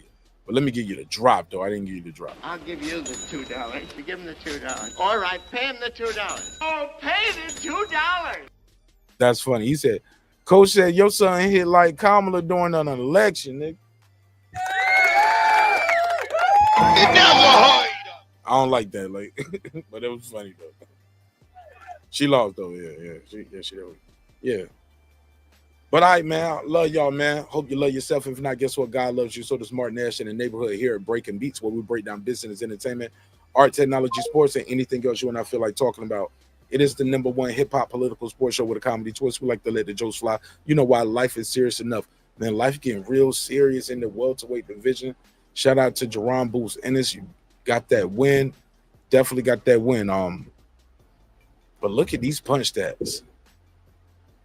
Look at the I'm still iffy on these high impact. Anybody want to do a deep dive about that high impact one day? Let me know, because what's going on with this stat, right? Pressure. So they measuring how much you pressure a guy in a fight. But would that be the aggression? The aggression too? They even on the aggression. He got more. He did more pressuring in the fight. But how do you count that? Because you can count punches landing, punches thrown, and even then you get that wrong. How do you count how many times he pressured versus he pressured to get a number like 77%? And where's the punches thrown? I see punches landed, but where are the punches thrown? Because sometimes they throw punches. Are these total punches? Or these jabs, these power punches? Like, what's up with these stats right here? Aggression, pressure. What does she say? Thrust? Okay, thrown. There we go. Okay. So he threw less but landing more. But when you get where's the tab for defense then? Because I made him miss 200 times, almost. I made him miss almost 200 times. So shouldn't they get more credit for if you're supporting Karen, right? Like, you get how that goes? Yeah, these stats can be misleading sometimes, but all right, man. Jules Gaming Lounge, what's up, Jules? Jules, I'm about to get on the box, son. I'm about to get on the console, man. I'm gonna play a game, play some games with you. Pause. Madden, nigga. I definitely like Madden. I like I'm old school, man. I still like Street Fighter, Mortal Kombat, all that shit. I still like fighting games. Like, some shit we ain't got to do a whole long game. Like, all right, a couple rounds of this, couple rounds of that. Let me switch some characters, blah, blah, blah, blah, blah. And shit is over. Shit. Sometimes Madden takes a commitment. Niggas be wanting to play like full time too. Niggas like we doing 5-minute quarters. Nah, nigga, we doing regulation. Regulation, nigga, what? All right, we only gonna play one game. Let's shorten the time. We can run 3 real quick. Nigga be like, nah, nigga, regulation. I only do regulation. Damn, every time. But bread on the line, depending on how much money on the line. Yeah, I do some regulation, but Jules, I'm nice on that Madden film. I ain't played in a minute. And when I say a minute, a long time. I've never played on the PS5. I heard it's different, but it's like, man, I'm gonna smoke these niggas still. I'm still nice on the Madden. But I really buying it for that Undisputed game because I want to play with some of my subscribers that got it. Want to play some of these niggas on that Undisputed, so that's gonna be fun. But shit, that's it, man. Kenneth Harvin, he said Boots' father sounded like he bet big money on the Boots getting the KO. He said all he was saying was, get him out of there. From round 1, get him out of there, man. Come on, man, you gotta get him out of here. What we doing? What round is it? 6, 7? Get him out of here. I like Bozy, but Bozy was tell him like, get him out of there. But right after that, if you listen close, hear that, like, man, you need to da-da-da-da-da. You need to do that. But it was too much pressure on getting him out of there. He should have just, in my opinion, take the pressure off of the knockout. Take the pressure of the knockout off. Just tell him what he need to do. But you just, like, every time, all you keep hearing is get him out of there, knock him out, knock him out, knock him out, knock him out, knock him out. Like, bro, it's a grown-ass man who knows I'm trying to knock him out. And also, too, Boots was throwing damn near everything with bad intentions, too. You throw 100 fastballs, shit, them last 25 ain't as fast as them first 75. You know? And all that dude did was avoided them first 75, and he was like, okay, I can take these last 25. But that's it, man. Let's land the plane, man. Tonight was a good show, man. I really enjoyed it. Shout out to everybody called in, pulled up. Shout out to my special guests, Brian Norman Sr. and Rachel Donaire. It's good, man. I enjoyed it. Hey, look, dreams require sleep, goals require effort. Go out there and get your goals. I'm on to the next episode. Hey, sometimes we're going to agree. Sometimes we're going to disagree. But one thing's for certain, 2 things for sure, homeboy, homegirl. Never forget this. Respect is free. Disrespect going to cost you everything. Your family, your freedom, your finances, most importantly, your life. So let's show each other love. Let's show each other respect. If we can't do that, let's just show each other the door. You go your way, I go mine. God willing, we both will do fine. I see you at the top if you make it, my nigga. Peace. I built this shit. Me. Brick by brick. And I'll be damned if I let you tear it down just because you don't like the way another nigga talk.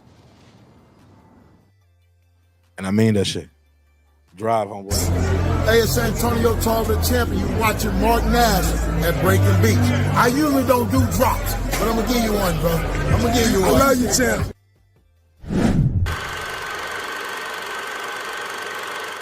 This that squad side. This is me, man.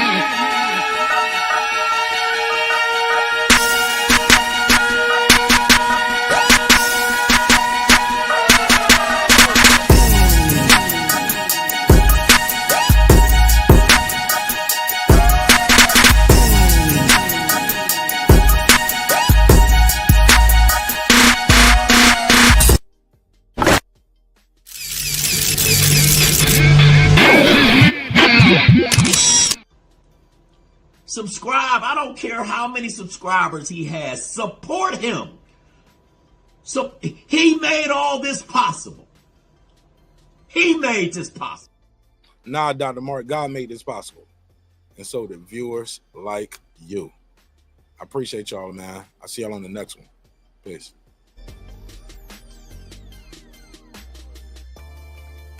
If you think I'm here to play around with y'all, God damn it, I'm not.